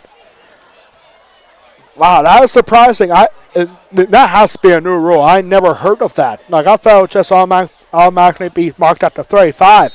But West Perry says re-kick it. So the re-kick here on the square. This is going to go right down the middle. And this is going to be a big carry and a big run close to the 45.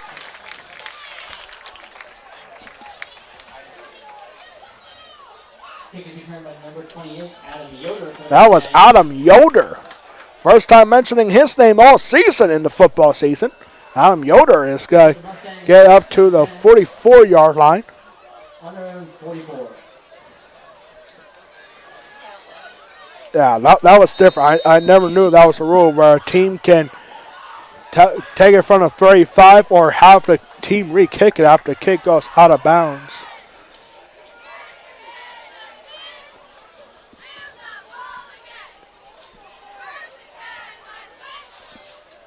So 2:19 to go here. Running play very likely here coming up for the Mustangs.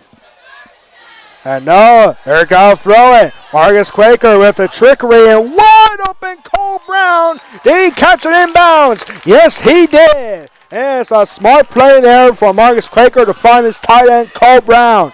And it gets into Juniata territory. Cole Brown.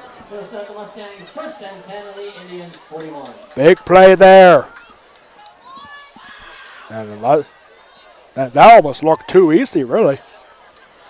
But the Mustangs now having Juniata territory after 41.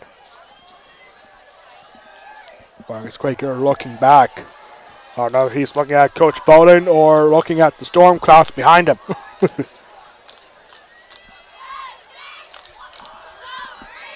And Quaker hanging off to Brad Hockenberry. Hockenberry got to get past the 35, and it's got to be second down now. Coming up with 2 minutes to go in the third quarter. Brad Hockenberry getting about 7 yards that time. It's got to be second and 3. High formation here again. Actually, a little bit of an interesting formation here for the Mustangs. Here, I don't know what to call that. Quaker hand off to his big fullback, Caleb Gutshaw. And Gutshaw's going to get, looks like he's going to get enough for a first down. Short of the 30, but good enough for a first down. Gutshaw for the Mustangs. Tackled by number 53, laying over to the Indians. The pickup will do the change instead of the Mustangs. First and 10 on the Indians 30. It does get to a 30. Caleb Gutshaw on the run. Couple of yards, but that was all that's needed for a first down. Marcus Quaker talking to Coach TJ Quaker on the sideline. Looking to do what they want for this next strike. Exact same formation as the last play. First and 10 here from the 30. As we approach the final minute of the third quarter. And Quaker, he's got to keep it himself. Quaker getting inside of 30. He's got to get, looks like 3 or 4 yards. Quarterback keeper by Marcus Quaker. Forced out of bounds by number 3, Connor Borman to the end. Connor Borman on the stop for Juniata. 2 on the play will bring up second and 8 for the Mustangs. Gave 2 officially for Quaker. 29 seconds to go.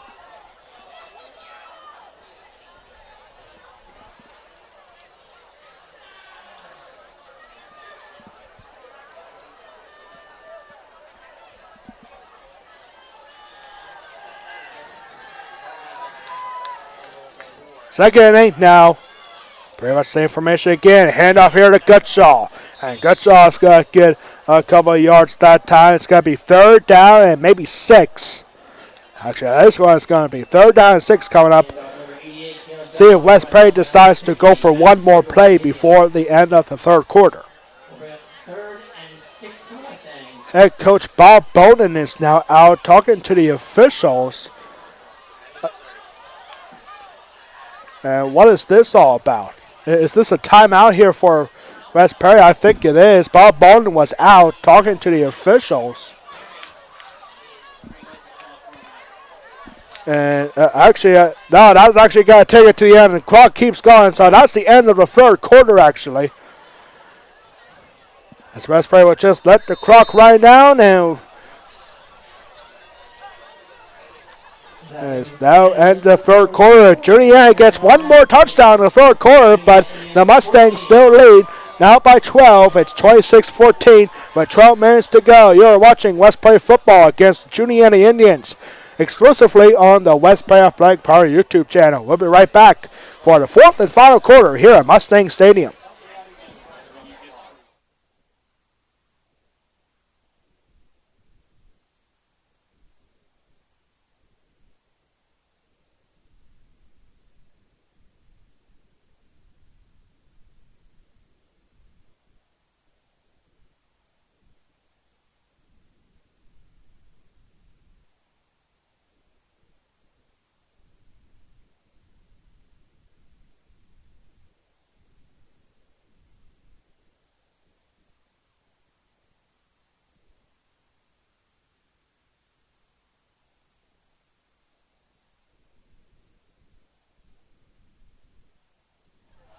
Back here now for the 4th and final quarter. West Prairie up by 12, 26-14, as you can see on the bottom of your screen. And surprisingly, it's been dry. But can we get this game in with 12 minutes to go here at Mustang Stadium? A lot of teams around the area are probably at halftime right now. But here we are to start the 4th quarter, and a quick run here for Hockenberry. Hockenberry is going to get a couple of yards. That was 3rd and 6. Looks like he might get a couple of yards, make it 4th down and 4.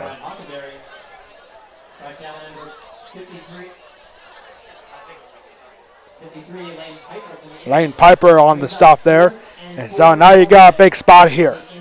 This could be a good field goal for Ian Goodling, but it looks like West Prairie's got to go for it here. Ian Goodling last year in the District 3 playoffs nailed a 47-yard field goal. That's the longest field goal in West Prairie football history. And now TJ Quaker comes out, and he doesn't look very happy on this formation. And timeout called. Another timeout, first charge timeout here in the 2nd half. 11:16 to go. Next time up for both teams, West Prairie will be on the road to start the Mid-Penn Capo Division action, as West Prairie will take on Trinity at Trinity High School. The big running back, Messiah Mickens, future Penn State Nittany Lion, against the Mustangs. He's got, that's definitely got to be the game plan for West Prairie, trying to quiet down Messiah Mickens next week. That will be at 7 o'clock. For Juniata, they'll start action in the Mid-Penn Conference Liberty Division, as Juniata will be on the road next week at Newport, and back-to-back Perry County matchups for Juniata. Juniata at Newport next week on Friday night, 7 o'clock. Back here after the West Prairie timeout, Quaker looking to throw. He's going for the end zone. Ian Goodling, and right through the hands of Goodling, and it's got to be 4th down. Actually, that was 4th down, so turnover on downs here. And it'll be 1st and 10 for Juniata. Good effort there. I think Marcus Quaker might have had room to run, but he was looking for Ian Goodling in the end zone. He almost got him, too, on the far corner. But it's got to be 1st and 10 now for Juniata. That was 4th down.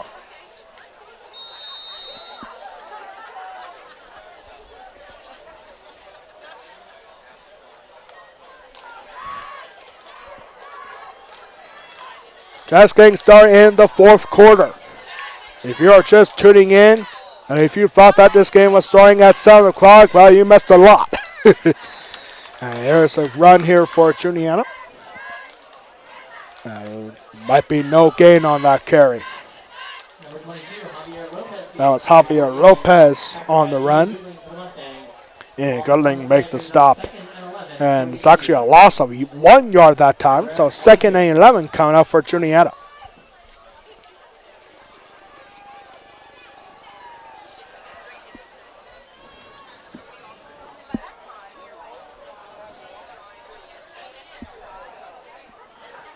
Here's another quick handoff here. Aaron Setter, and more yards about to be lost here for Juniata. Backed up 1 or 2 yards that time. It's going to be 3rd and long here for Juniata coming up. That was Wyatt Aaron Setter on the quarterback keeper. He loses a couple of yards. Loss of 1 actually, so it's going to be 3rd and 12 now. On the Indians' own 21-yard line here at Mustang Stadium.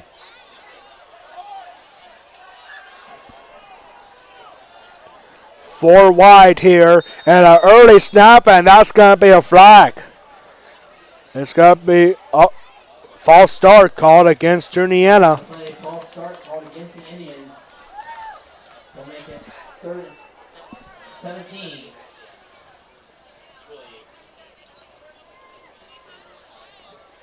That will make it 3rd and 17 now.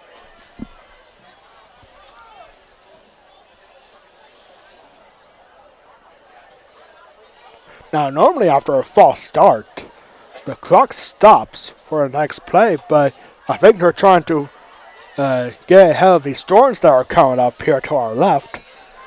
So they're trying to hurry this game up. This is crucial for Juniata. Aaron Sarah muffed it there a little bit, but he finds his man. That's Jasper Sheps, and Sheps got room to run. He goes all the way to the far sideline. He's still going past midfield, and Jasper Sheps with a big gain. Big gain there for Jasper Sheps, and he gets into Mustang territory here in the 4th quarter. Juniata is trying to make this a 1-possession game in the 4th quarter. Trey Hockenberry make the stop. 1st and 10 for the Indians and the Mustangs, 43. This game's starting to get a little interesting now. Like West Perry, according to our friends over at Penn Live, what they had like a 28-point favor for West Perry in this game? Something like that. And now Juniata is going to try to make this a 1-possession game in the 4th quarter.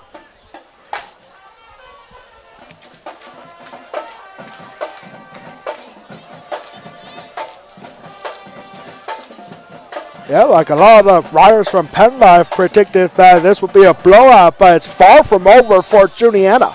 And now Juniata is going to take a timeout.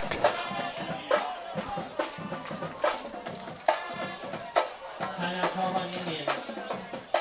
Their first charge timeout at 8:29 to go here in the 4th quarter. And the Indians in Westbury territory trying to make this a 1-possession game. This is starting to get a little exciting here at Mustang Stadium. And if you're Trinity right now, if you're Trinity watching this right now, you got to be very excited with the way this game is going. I mean, this is a Westbury team that dominated last year. Going to the District 3 Championship game for only the 2nd time in program history, starting the year 9-0 before losing to Steel High in the regular season finale. And for Juniata, like they got shut out by West Perry last year at Juniata High School by a score of 24-0. And the scoring is not much different for the Mustangs with 26, but Juniata is fighting here to make this a 1-possession game in the 4th quarter. Here we go after the Juniata timeout. And it's a quick handoff, and West Perry was ready for this one.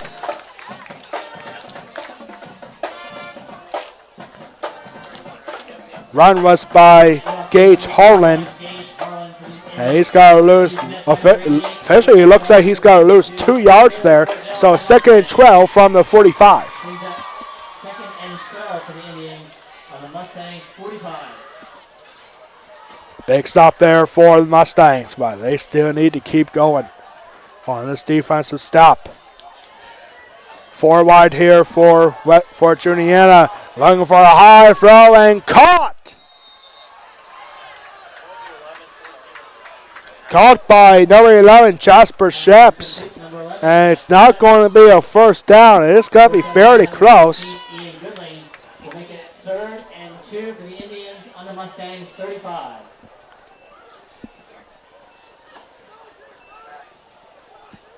So 3rd and 2 now.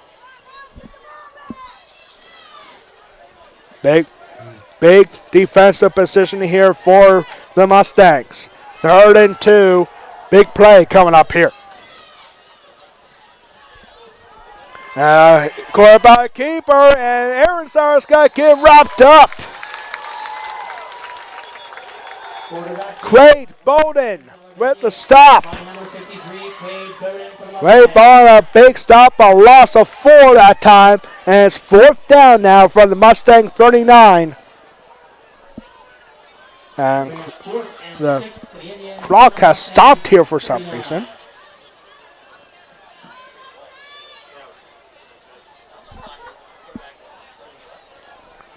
I think they stopped the clock because Aronson was, as Brett Aronson up here just said, that quarterback was a little slow to get up. But now the clock is rolling. 4th down here. Juniata has to go for it. Aronson looking to throw. A good block up there. And Jasper Ships with the reception inside the 30. And it's going to be 1st down for Juniata. Big 4th down and 4th down and 6 conversion. Jasper Ships. 4th down by number 14, Ian Goodlane, but it's up to the Indians. 1st and 10 on the Mustangs 30. 1st and 10 for Juniata at the Mustang 30.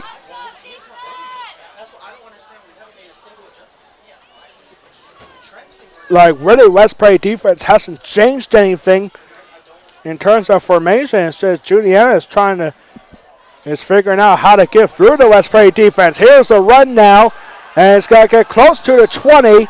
And Juniata's good shape for this 2nd down effort coming up.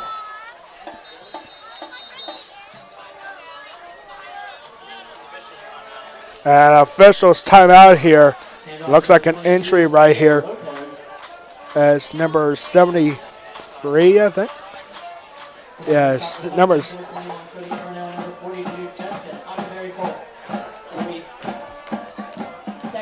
Number 73 is Christian Lopez. And he's having a hard time getting up. He's limping off the field. That's big for Juniata. I mean, not so much team-wise, like losing one of your good linemen there. And 7 minutes to go here. Juniata 2nd and 2. And 2 here. Hand off to number 22, Lopez. Lopez looks like he might get a couple of yards. Is it going to be enough for a 1st down? It's marked at the 20, and yes it is. 1st down here for Juniata. 2-yard run for Javier Lopez. 1st and 10 for the Indians on the Mustangs 20. So right at the edge of the red zone, at the 20-yard line, Juniata running out of time. They're looking to make this a 1-possession game, and they can do that with a touchdown here.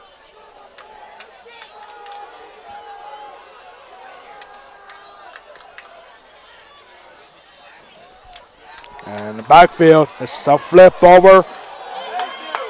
And a big stop, and that is going to get inside the 20. And off to number 20. That was number 20, Heath Hutchinson. But there's the penalty marker, a couple of them, and it's going to be holding called against the Indians. So it goes for naught. 6:12 to go, and that is not the direction that Juniata wants to be in, going back 10 yards from the spot of the foul. Well, actually, it's got to be marked from the 20. So it's got to be 1st and 20 now for Juniata at the Mustang 30. After the penalty is enforced, it'll be 1st and 20 for the Indians on the Mustangs 30.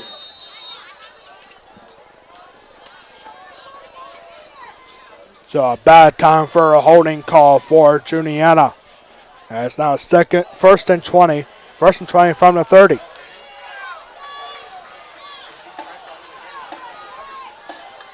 Trent Hungenberry in single coverage down here, and Trent Hungenberry with a big stop. The throw is incomplete. That'll make it second and 20. That was Jasper Sheps, the intended target. Number 22, Trent Hockenberry on the coverage for the Mustangs. Second and 20 for the Indians.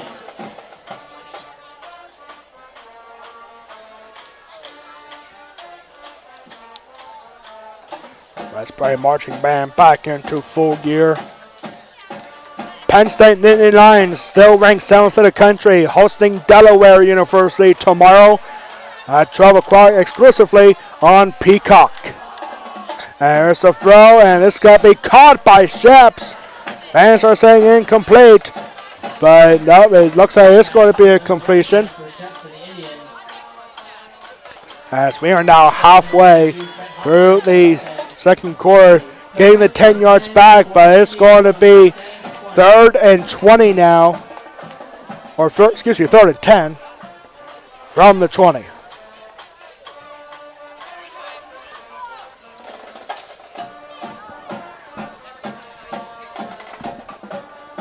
Yeah, not taking any time. Well, actually, they are taking a lot of time here. Down by 2 possessions. Now you got to get a touchdown here and then get the ball back from the Mustangs. And Evanside looking to throw and deflected and dropped. Good effort there for Cole Brown. He had a couple of hands on it, but it goes down, incomplete. And it's now 4th and 10 with 5:15 to go.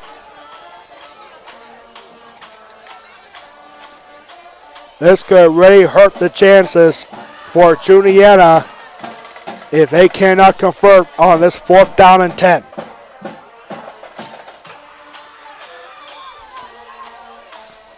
Juniata has turned the ball over once in this game on downs.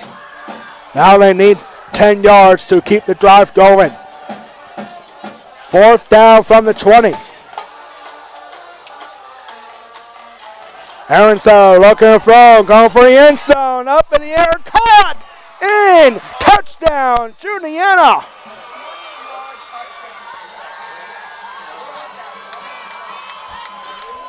On 4th and 10 from the Jasper Sheps does it again. Not great coverage there for the Mustangs. And it's a one-possession game, 26-20. One-possession game with the extra point coming.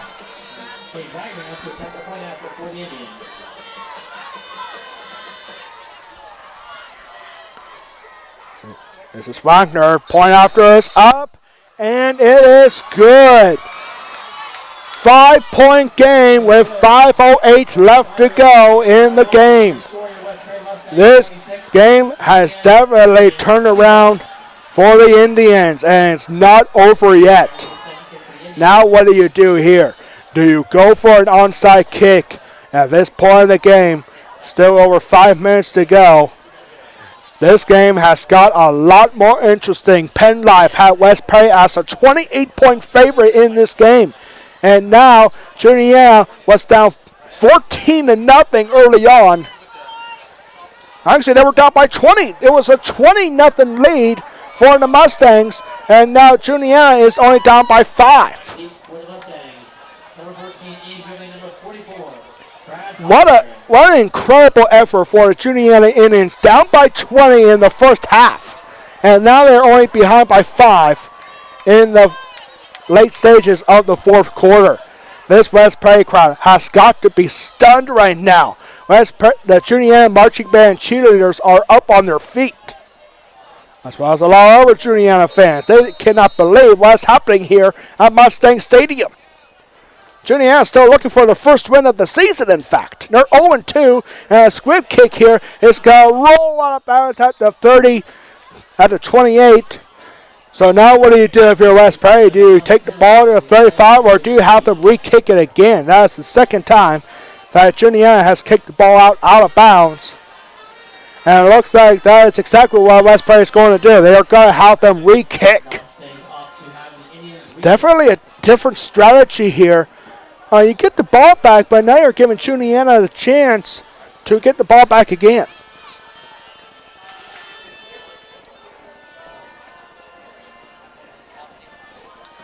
What a game here at Mustang Stadium. It's kind of a close game that nobody here expected. But Juniata, after being down by 20 in the first half, is only down by 5 now. Squib kick, or actually this is a high kick here again. It's got to be taken by Ian Gerling. Gerling with his big speed, got to get past the 40 and past midfield. Ian Gerling is on his horse, and Ian Gerling and Mark stepped out of bounds. And a big return for the Mustangs into Juniata territory. Ian Gooding returning kick for the Mustangs. First and 10 on the 50. Actually, he's marked out of bounds at the 50. Good return there. Must have stepped out of bounds out there. That was got to be a big return, but I guess Ian Gooding just stepped out of bounds. So first and 10 for the Mustangs at midfield.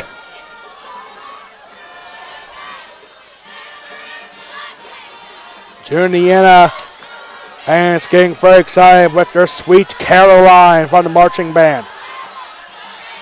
And here's Quaker. Quaker looking to throw and opens Ian Goodling. Ian Goodling in pass throw. He's still going. He's going to go all the way to the house.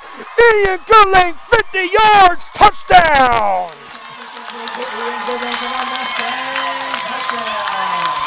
How about that? On the next play, when West Prairie is only up by 5, now they're up by 2 possessions here once again. 50-yard touchdown grab from Marcus Quaker to Ian Goodling. That is going to put the hopes for the Juniata Indians to bed. Oh my goodness, one play, 50 yards.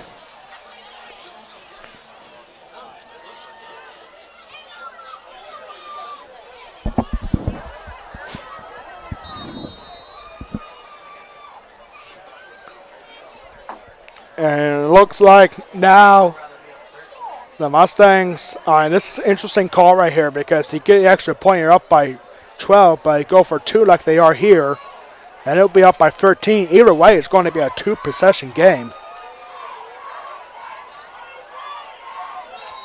And now, I think that's what the coaches are arguing here. It's like, why go for 2? It's going to be a 2-possession game anyway. TJ Quaker is out. It's now Bob Bowen is out, talking to West Prairie offense. Yeah, I would just get the 1 point here. I mean, yeah, Ian Gooding did miss 1 extra point earlier, but doesn't mean he's got to miss any more for the rest of the night. I would just go for 1 here because it's a 2-possession game either way with less than 5 minutes to go.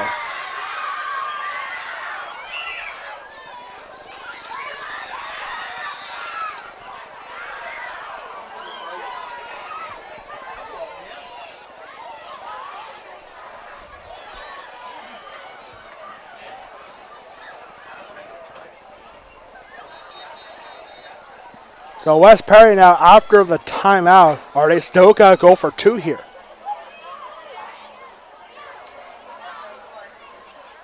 And it looks like they are. So West Prairie is still going to go for 2 after that timeout. Quaker about to pitch it over to Hockenberry. Hockenberry going to get wrapped up at the 5. So that makes things a little more easier for Juniata, as now they're only down by 11, but still a 2-possession game for the Mustangs. Juniata is going to look to strike right back.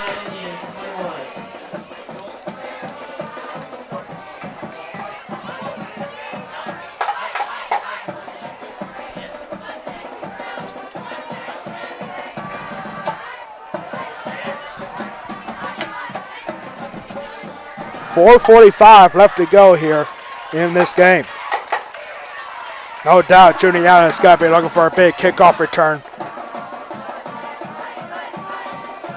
And head coach Bob Bonin is back out talking to the kicking team here.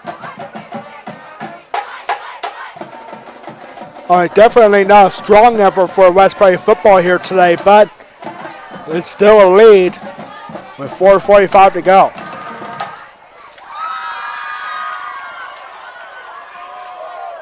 And going to kick it back. And onside kick here. And Juniata doesn't realize what's going on. And the ball is loose. West Prairie says they have it. This is what West Prairie did so well last week, and they do have the ball. West Prairie possession on an onside kick. And it looks like a little bit of pushing and shoving right there in front of that, in the middle of that pack. And officials timeout. Looks like we have an entry here. After this kickoff, it is recovered by the Mustangs. West Prairie has possession on an onside kick, but there's an injured Mustang down on the field. You can't see from here who it is.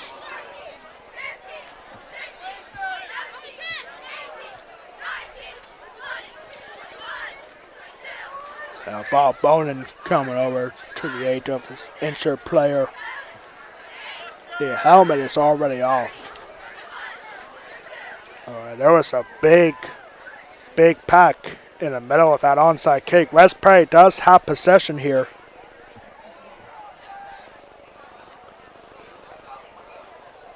And roll over again, back up. And that's a good sign right there. That is number 21 for West Prairie. Number 21 is Cody Erno. Cody Erno, a little slow to get up, but now he's back at the bench. It is West Prairie possession after that onside kick. West Prairie did that so well last week, and now some Juniata fans are starting to make their way towards the exits. That's huge for the Mustangs. And now Marcus Quaker looking to throw right here. Down the middle and short of Bryce Smith, the intended target. And it's got to be second down. Looks like Mother Nature gave us a little bit of a break tonight. No storms here. It all stayed off to our west. Well, yeah, that means good things for the weekend coming up. Tomorrow night at Port Royal Speedway, the Tuscarora 50. Races were canceled last night. Haven't heard anything from Port Royal about tonight's races. The night before the 50. But Tuscarora 50, $56,000 on the line for the winner of tomorrow's race. For all you dirt track racing fans over at Port Royal tomorrow night. There's a handoff here, Hockenberry. Hockenberry's got to get a couple of yards.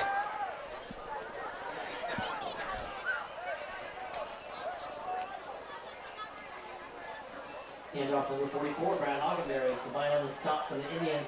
Number 1, Ethan Esposito. Even Esposita. Espidia. And Hunter Erb credited with the stop there for Juniata. As we are now down to 4 minutes here at Mustang Stadium. Just after 8. According to our friends on ABC 27 Weather Center, they said the rain would start at 7:15. That was an hour ago.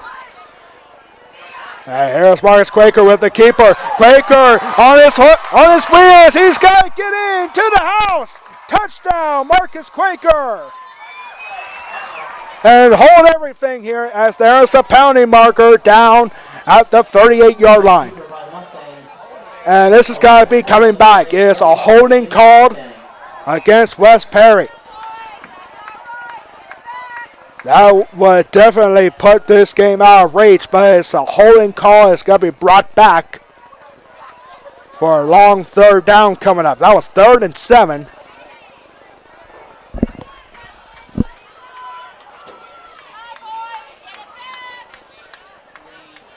So 10 yards from the spot of foul. It's going to be 3rd and 14. Ball is going to be marked at the Juniata 45. 3rd and 14 coming up here for Mustangs after a touchdown was taken away. Marcus Quaker playing on his Hot Wheels. And it all goes for nothing.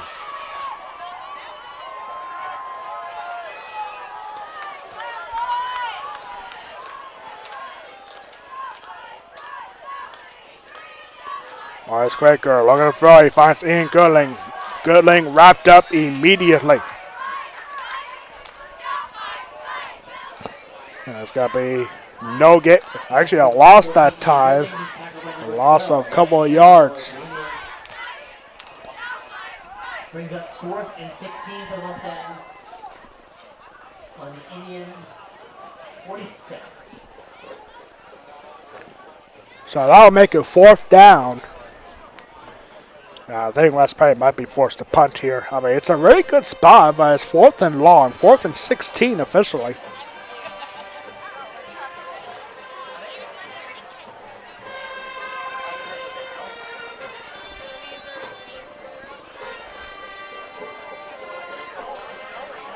West Prairie is just looking to chew off some clock. They might be taking a delay of game here coming up here.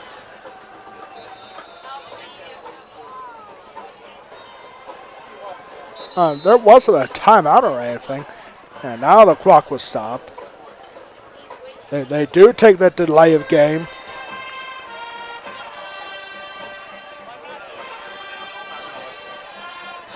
So, there was a delay of game, so it's got pushed back 5 yards, and now Mustangs are going to punt it over to Juniata. Jasper Ships back deep for the Indians. 4th and 21 now for the Mustangs. Quaker set to punt. Jasper Sheps back deep for the Indians.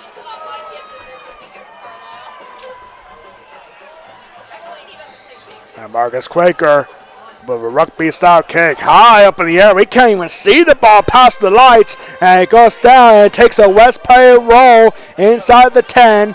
And the Juniata Indians down by 2 possessions once again. This guy at their next drive looks like at the 6-yard line with 2:32 to go. Coming up, we'll have the West Prairie Athletic Park post-game report. We'll have final stats from our statistician here at West Prairie, Dylan Whitfield. And what we have coming up next on the West Prairie Athletic Park YouTube channel tomorrow morning. And what we have coming up for both teams next week. All that coming up on the West Prairie Athletic Park postgame report. As the Mustangs are looking to start 3-0 for the 3rd consecutive year.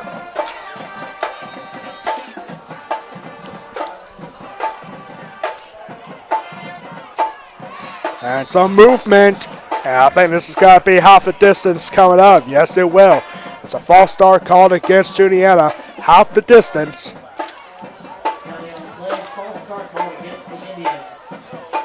Start from the 7. I think it's going to be taken to the 4.5, 3.5. Right to 3-yard line.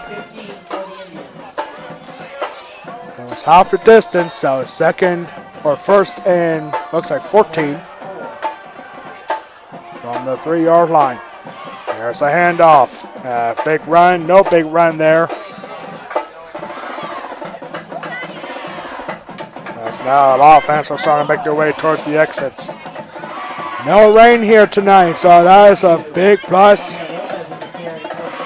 We're expecting some heavy rain and severe weather, but it never came here. I guess Mother Nature is a big fan of West Prairie and Juniata football. As we are now in the final 2 minutes of the game here. Juniata need to do everything they can to get back into this game. Down by 2.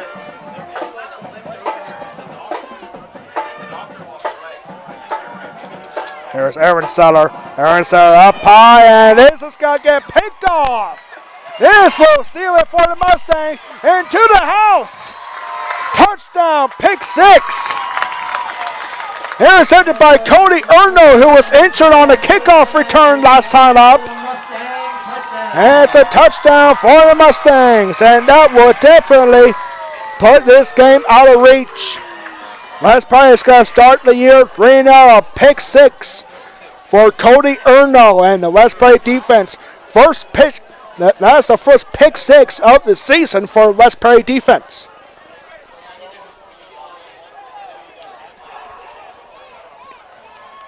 Just looking for a deep throw was Aaron Seller. Easily intercepted by Cody Erno. He takes it to the house for almost 30 yards for a touchdown.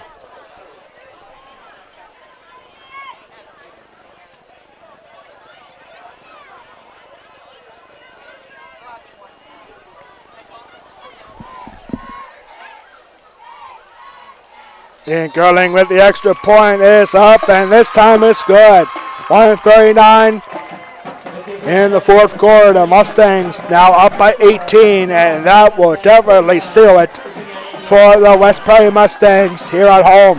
Home game number 2, first annual First Responders game for West Prairie football, as the sirens have been sounding off for West Prairie every time they scored.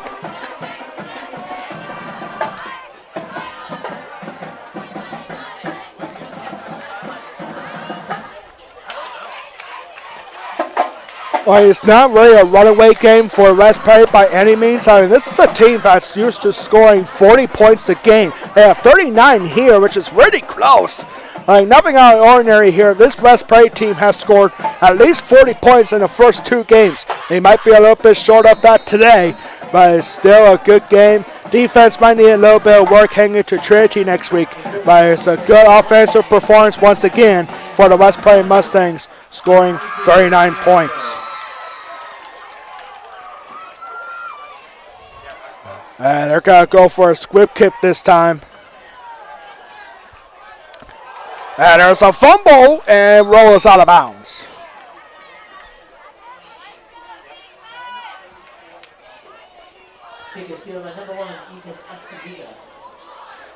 That was Ethan Esposito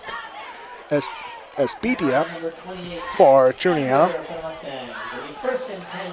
It'll be first and 10 for Juniata with 94 seconds to go here at Mustang Stadium. First and 10 from the 32.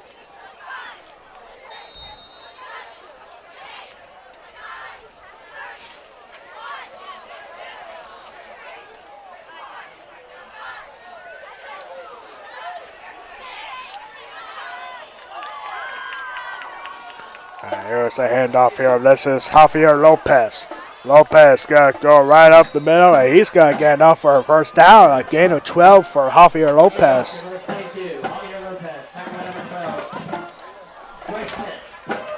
Bryce Smith is credited with the stop. West Prairie coaches going down from the press box knowing that their job is done. Great job today.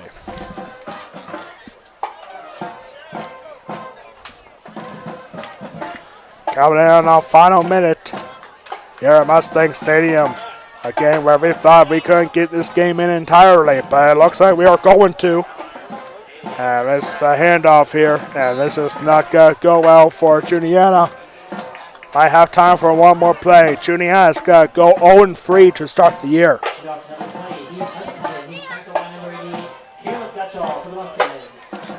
Caleb Gutshaw on the stop. Might have one more time here. Got to give credit to Juniata here. I mean, they came back from a 20-0 deficit in the first half, and they made it close. But then, couple of turnovers here and there, including a pick 6. Now it hurt any football team, and the Mustangs are going to run away with a good victory here at home, heading into Trinity next week. One last play here for Juniata. Another quick handoff, and that will get down. And Juniata doesn't look like they're going to take any timeouts. That is going to wrap it up here at Mustang Stadium. We thought this game was going to get shortened because of severe weather, but it turned out to be a really good night for the West Prairie Mustangs. Final here, 39-21. We'll be right back in 30 seconds for the West Prairie Athletic Park post-game report here at West Prairie High School. The Mustangs win it 39-21. We'll be right back in 30 seconds.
We are back here now for the West Prairie Athletic Park post-game report. West Prairie, as you can see on the bottom of your screen, 39-21 the final. For the West Prairie Mustangs, started 3-0 for the third consecutive year, while Juniata, a previous powerhouse in District 6, now starting the year 0-3. It's not a great start for Juniata, and the head coach for Juniata, Kurt Kondo, now in his 5th season. And Kurt Kondo won the District 6 championship twice in his first 5 years, in his first 4 years. And so, but West Prairie has always found a way to have Juniata's number. That is now 5 straight victories for the West Prairie Mustangs against Juniata Indians ever since they renewed their rivalry back in 2019. But now, playtime is over for the West Prairie Mustangs as they have a huge game next week on the road at Trinity High School. Trinity is facing Wyomissing tonight, 2 defending PIAA District 3 champions from last year going head-to-head tonight. That's going to be a fantastic game. Penn State head coach James Franklin is there tonight, looking at probably more than one recruit. Wyomissing might have a couple recruits, and for Trinity, Messiah Mickens, their star running back, who's going to play at Penn State. If you're a Penn State Nittany Lion fan, you got to be excited for next week when Trinity hosts West Prairie next week in a green and white battle in a Mid-Penn Capital Division opener. And for Juniata, I mean, you really have to give them credit, okay? Because Juniata, it didn't look well to start for the Indians at first because they were down 20-0 in the first half. And then halfway through the fourth quarter, Juniata made it a 1-possession game. They were down by 5 with less than 6 minutes to go. But then West Prairie found a way to get their groove back. This is a West Prairie team that, scoring 40 points per game. They didn't get 40 points here tonight. They got 39, which is really close for West Prairie. But, hey, it's still a great win for the Mustangs. Final non-conference matchup for the Mustangs here. And they look to be on the road for the next 2 games. West Prairie will be at Trinity next week. And then the week after that, they'll be at James Buchanan for back-to-back Mid-Penn Capital Division opponents. We got to get final stats here in just a moment from our statistician up here, Mr. Devin Whitfield. West Prairie will be at Trinity next week for a 7 o'clock kickoff, while Juniata will be back in Perry County next week. They'll be down the road here at Newport for our next game at 7 o'clock. West Prairie starting the year 3-0 for the 3rd consecutive year. And Juniata, this has to be a first time in a while for Juniata to start the year 0-3. And the weather really held up nicely here, as we were expecting some heavy rain around quarter after 7, and that was over an hour ago, and really turned out to be a really nice night. I guess Mother Nature is a big fan of West Prairie and Juniata football. Hopefully she can hold up for the Tuscarora 50 tomorrow night over at Port Royal Speedway. I hope to see a lot of West Prairie fans there tomorrow night at Port Royal Speedway. They are coming for other storms for tomorrow night's race. Our next broadcast here on the West Prairie Athletic Park YouTube channel will be tomorrow morning when the West Prairie Girls Soccer has their chance to take on the Juniata Indians. West Prairie Girls Soccer versus Juniata at 10 a.m. tomorrow morning, right here at Mustang Stadium. You can catch that game live on the West Prairie Athletic Park YouTube channel as well. Really, what a big start it is for West Prairie Athletics. You got West Prairie Girls Soccer, who had some nice big wins early on. You got West Prairie Boys Soccer with a good start to start the year, including a big win this past Wednesday against Bowling Springs here at Mustang Stadium.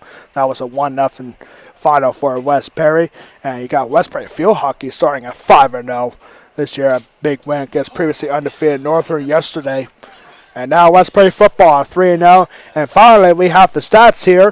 First, we're going to start with Juniata. Passing-wise for Wyatt Ehrenstetter, 16 completions on 29 attempts for 190 yards, 1 touchdown, and 2 interceptions. On the rushing side, Javier Lopez led the team with 10 carries, only for 23 yards. Wyatt Ehrenstetter, 8 carries for 10 yards. Gage Harlan, 7 carries for 58 yards. And Heath Hutchinson with the big running game, 8 carries for 59 yards and 2 touchdowns. Receiving wise, the one player who got the touchdown was Jasper Sheps. 10 completions for 158 yards for Jasper Sheps. Incredible for Jasper Sheps and a loss against Juniata. For the West Prairie Mustangs, wasn't as big of a passing game for Marcus Quaker compared to last week. Marcus Quaker got 11 completions for 16 yards and 137 yards, but 3 touchdowns for Marcus Quaker in the day. Rushing wise for West Prairie, Caleb Gutshaw had 11 runs for 42 yards. 9 for Bryce Smith, 9 carries for 66 yards and 1 touchdown. Number 44, that is Brad Hockenberry, 15 carries for 79 yards and 1 touchdown. And Ian Goodling, 1 carry for 6 yards. Receiving wise, the big day for Ian Goodling, 4 receptions for 79 yards and 1 touchdown. And for Bryce Smith, 3 receptions for 31 yards and 2 touchdowns for Bryce Smith. And he is our West Prairie Athletic player of the game. Bryce Smith with a big game receiving wise.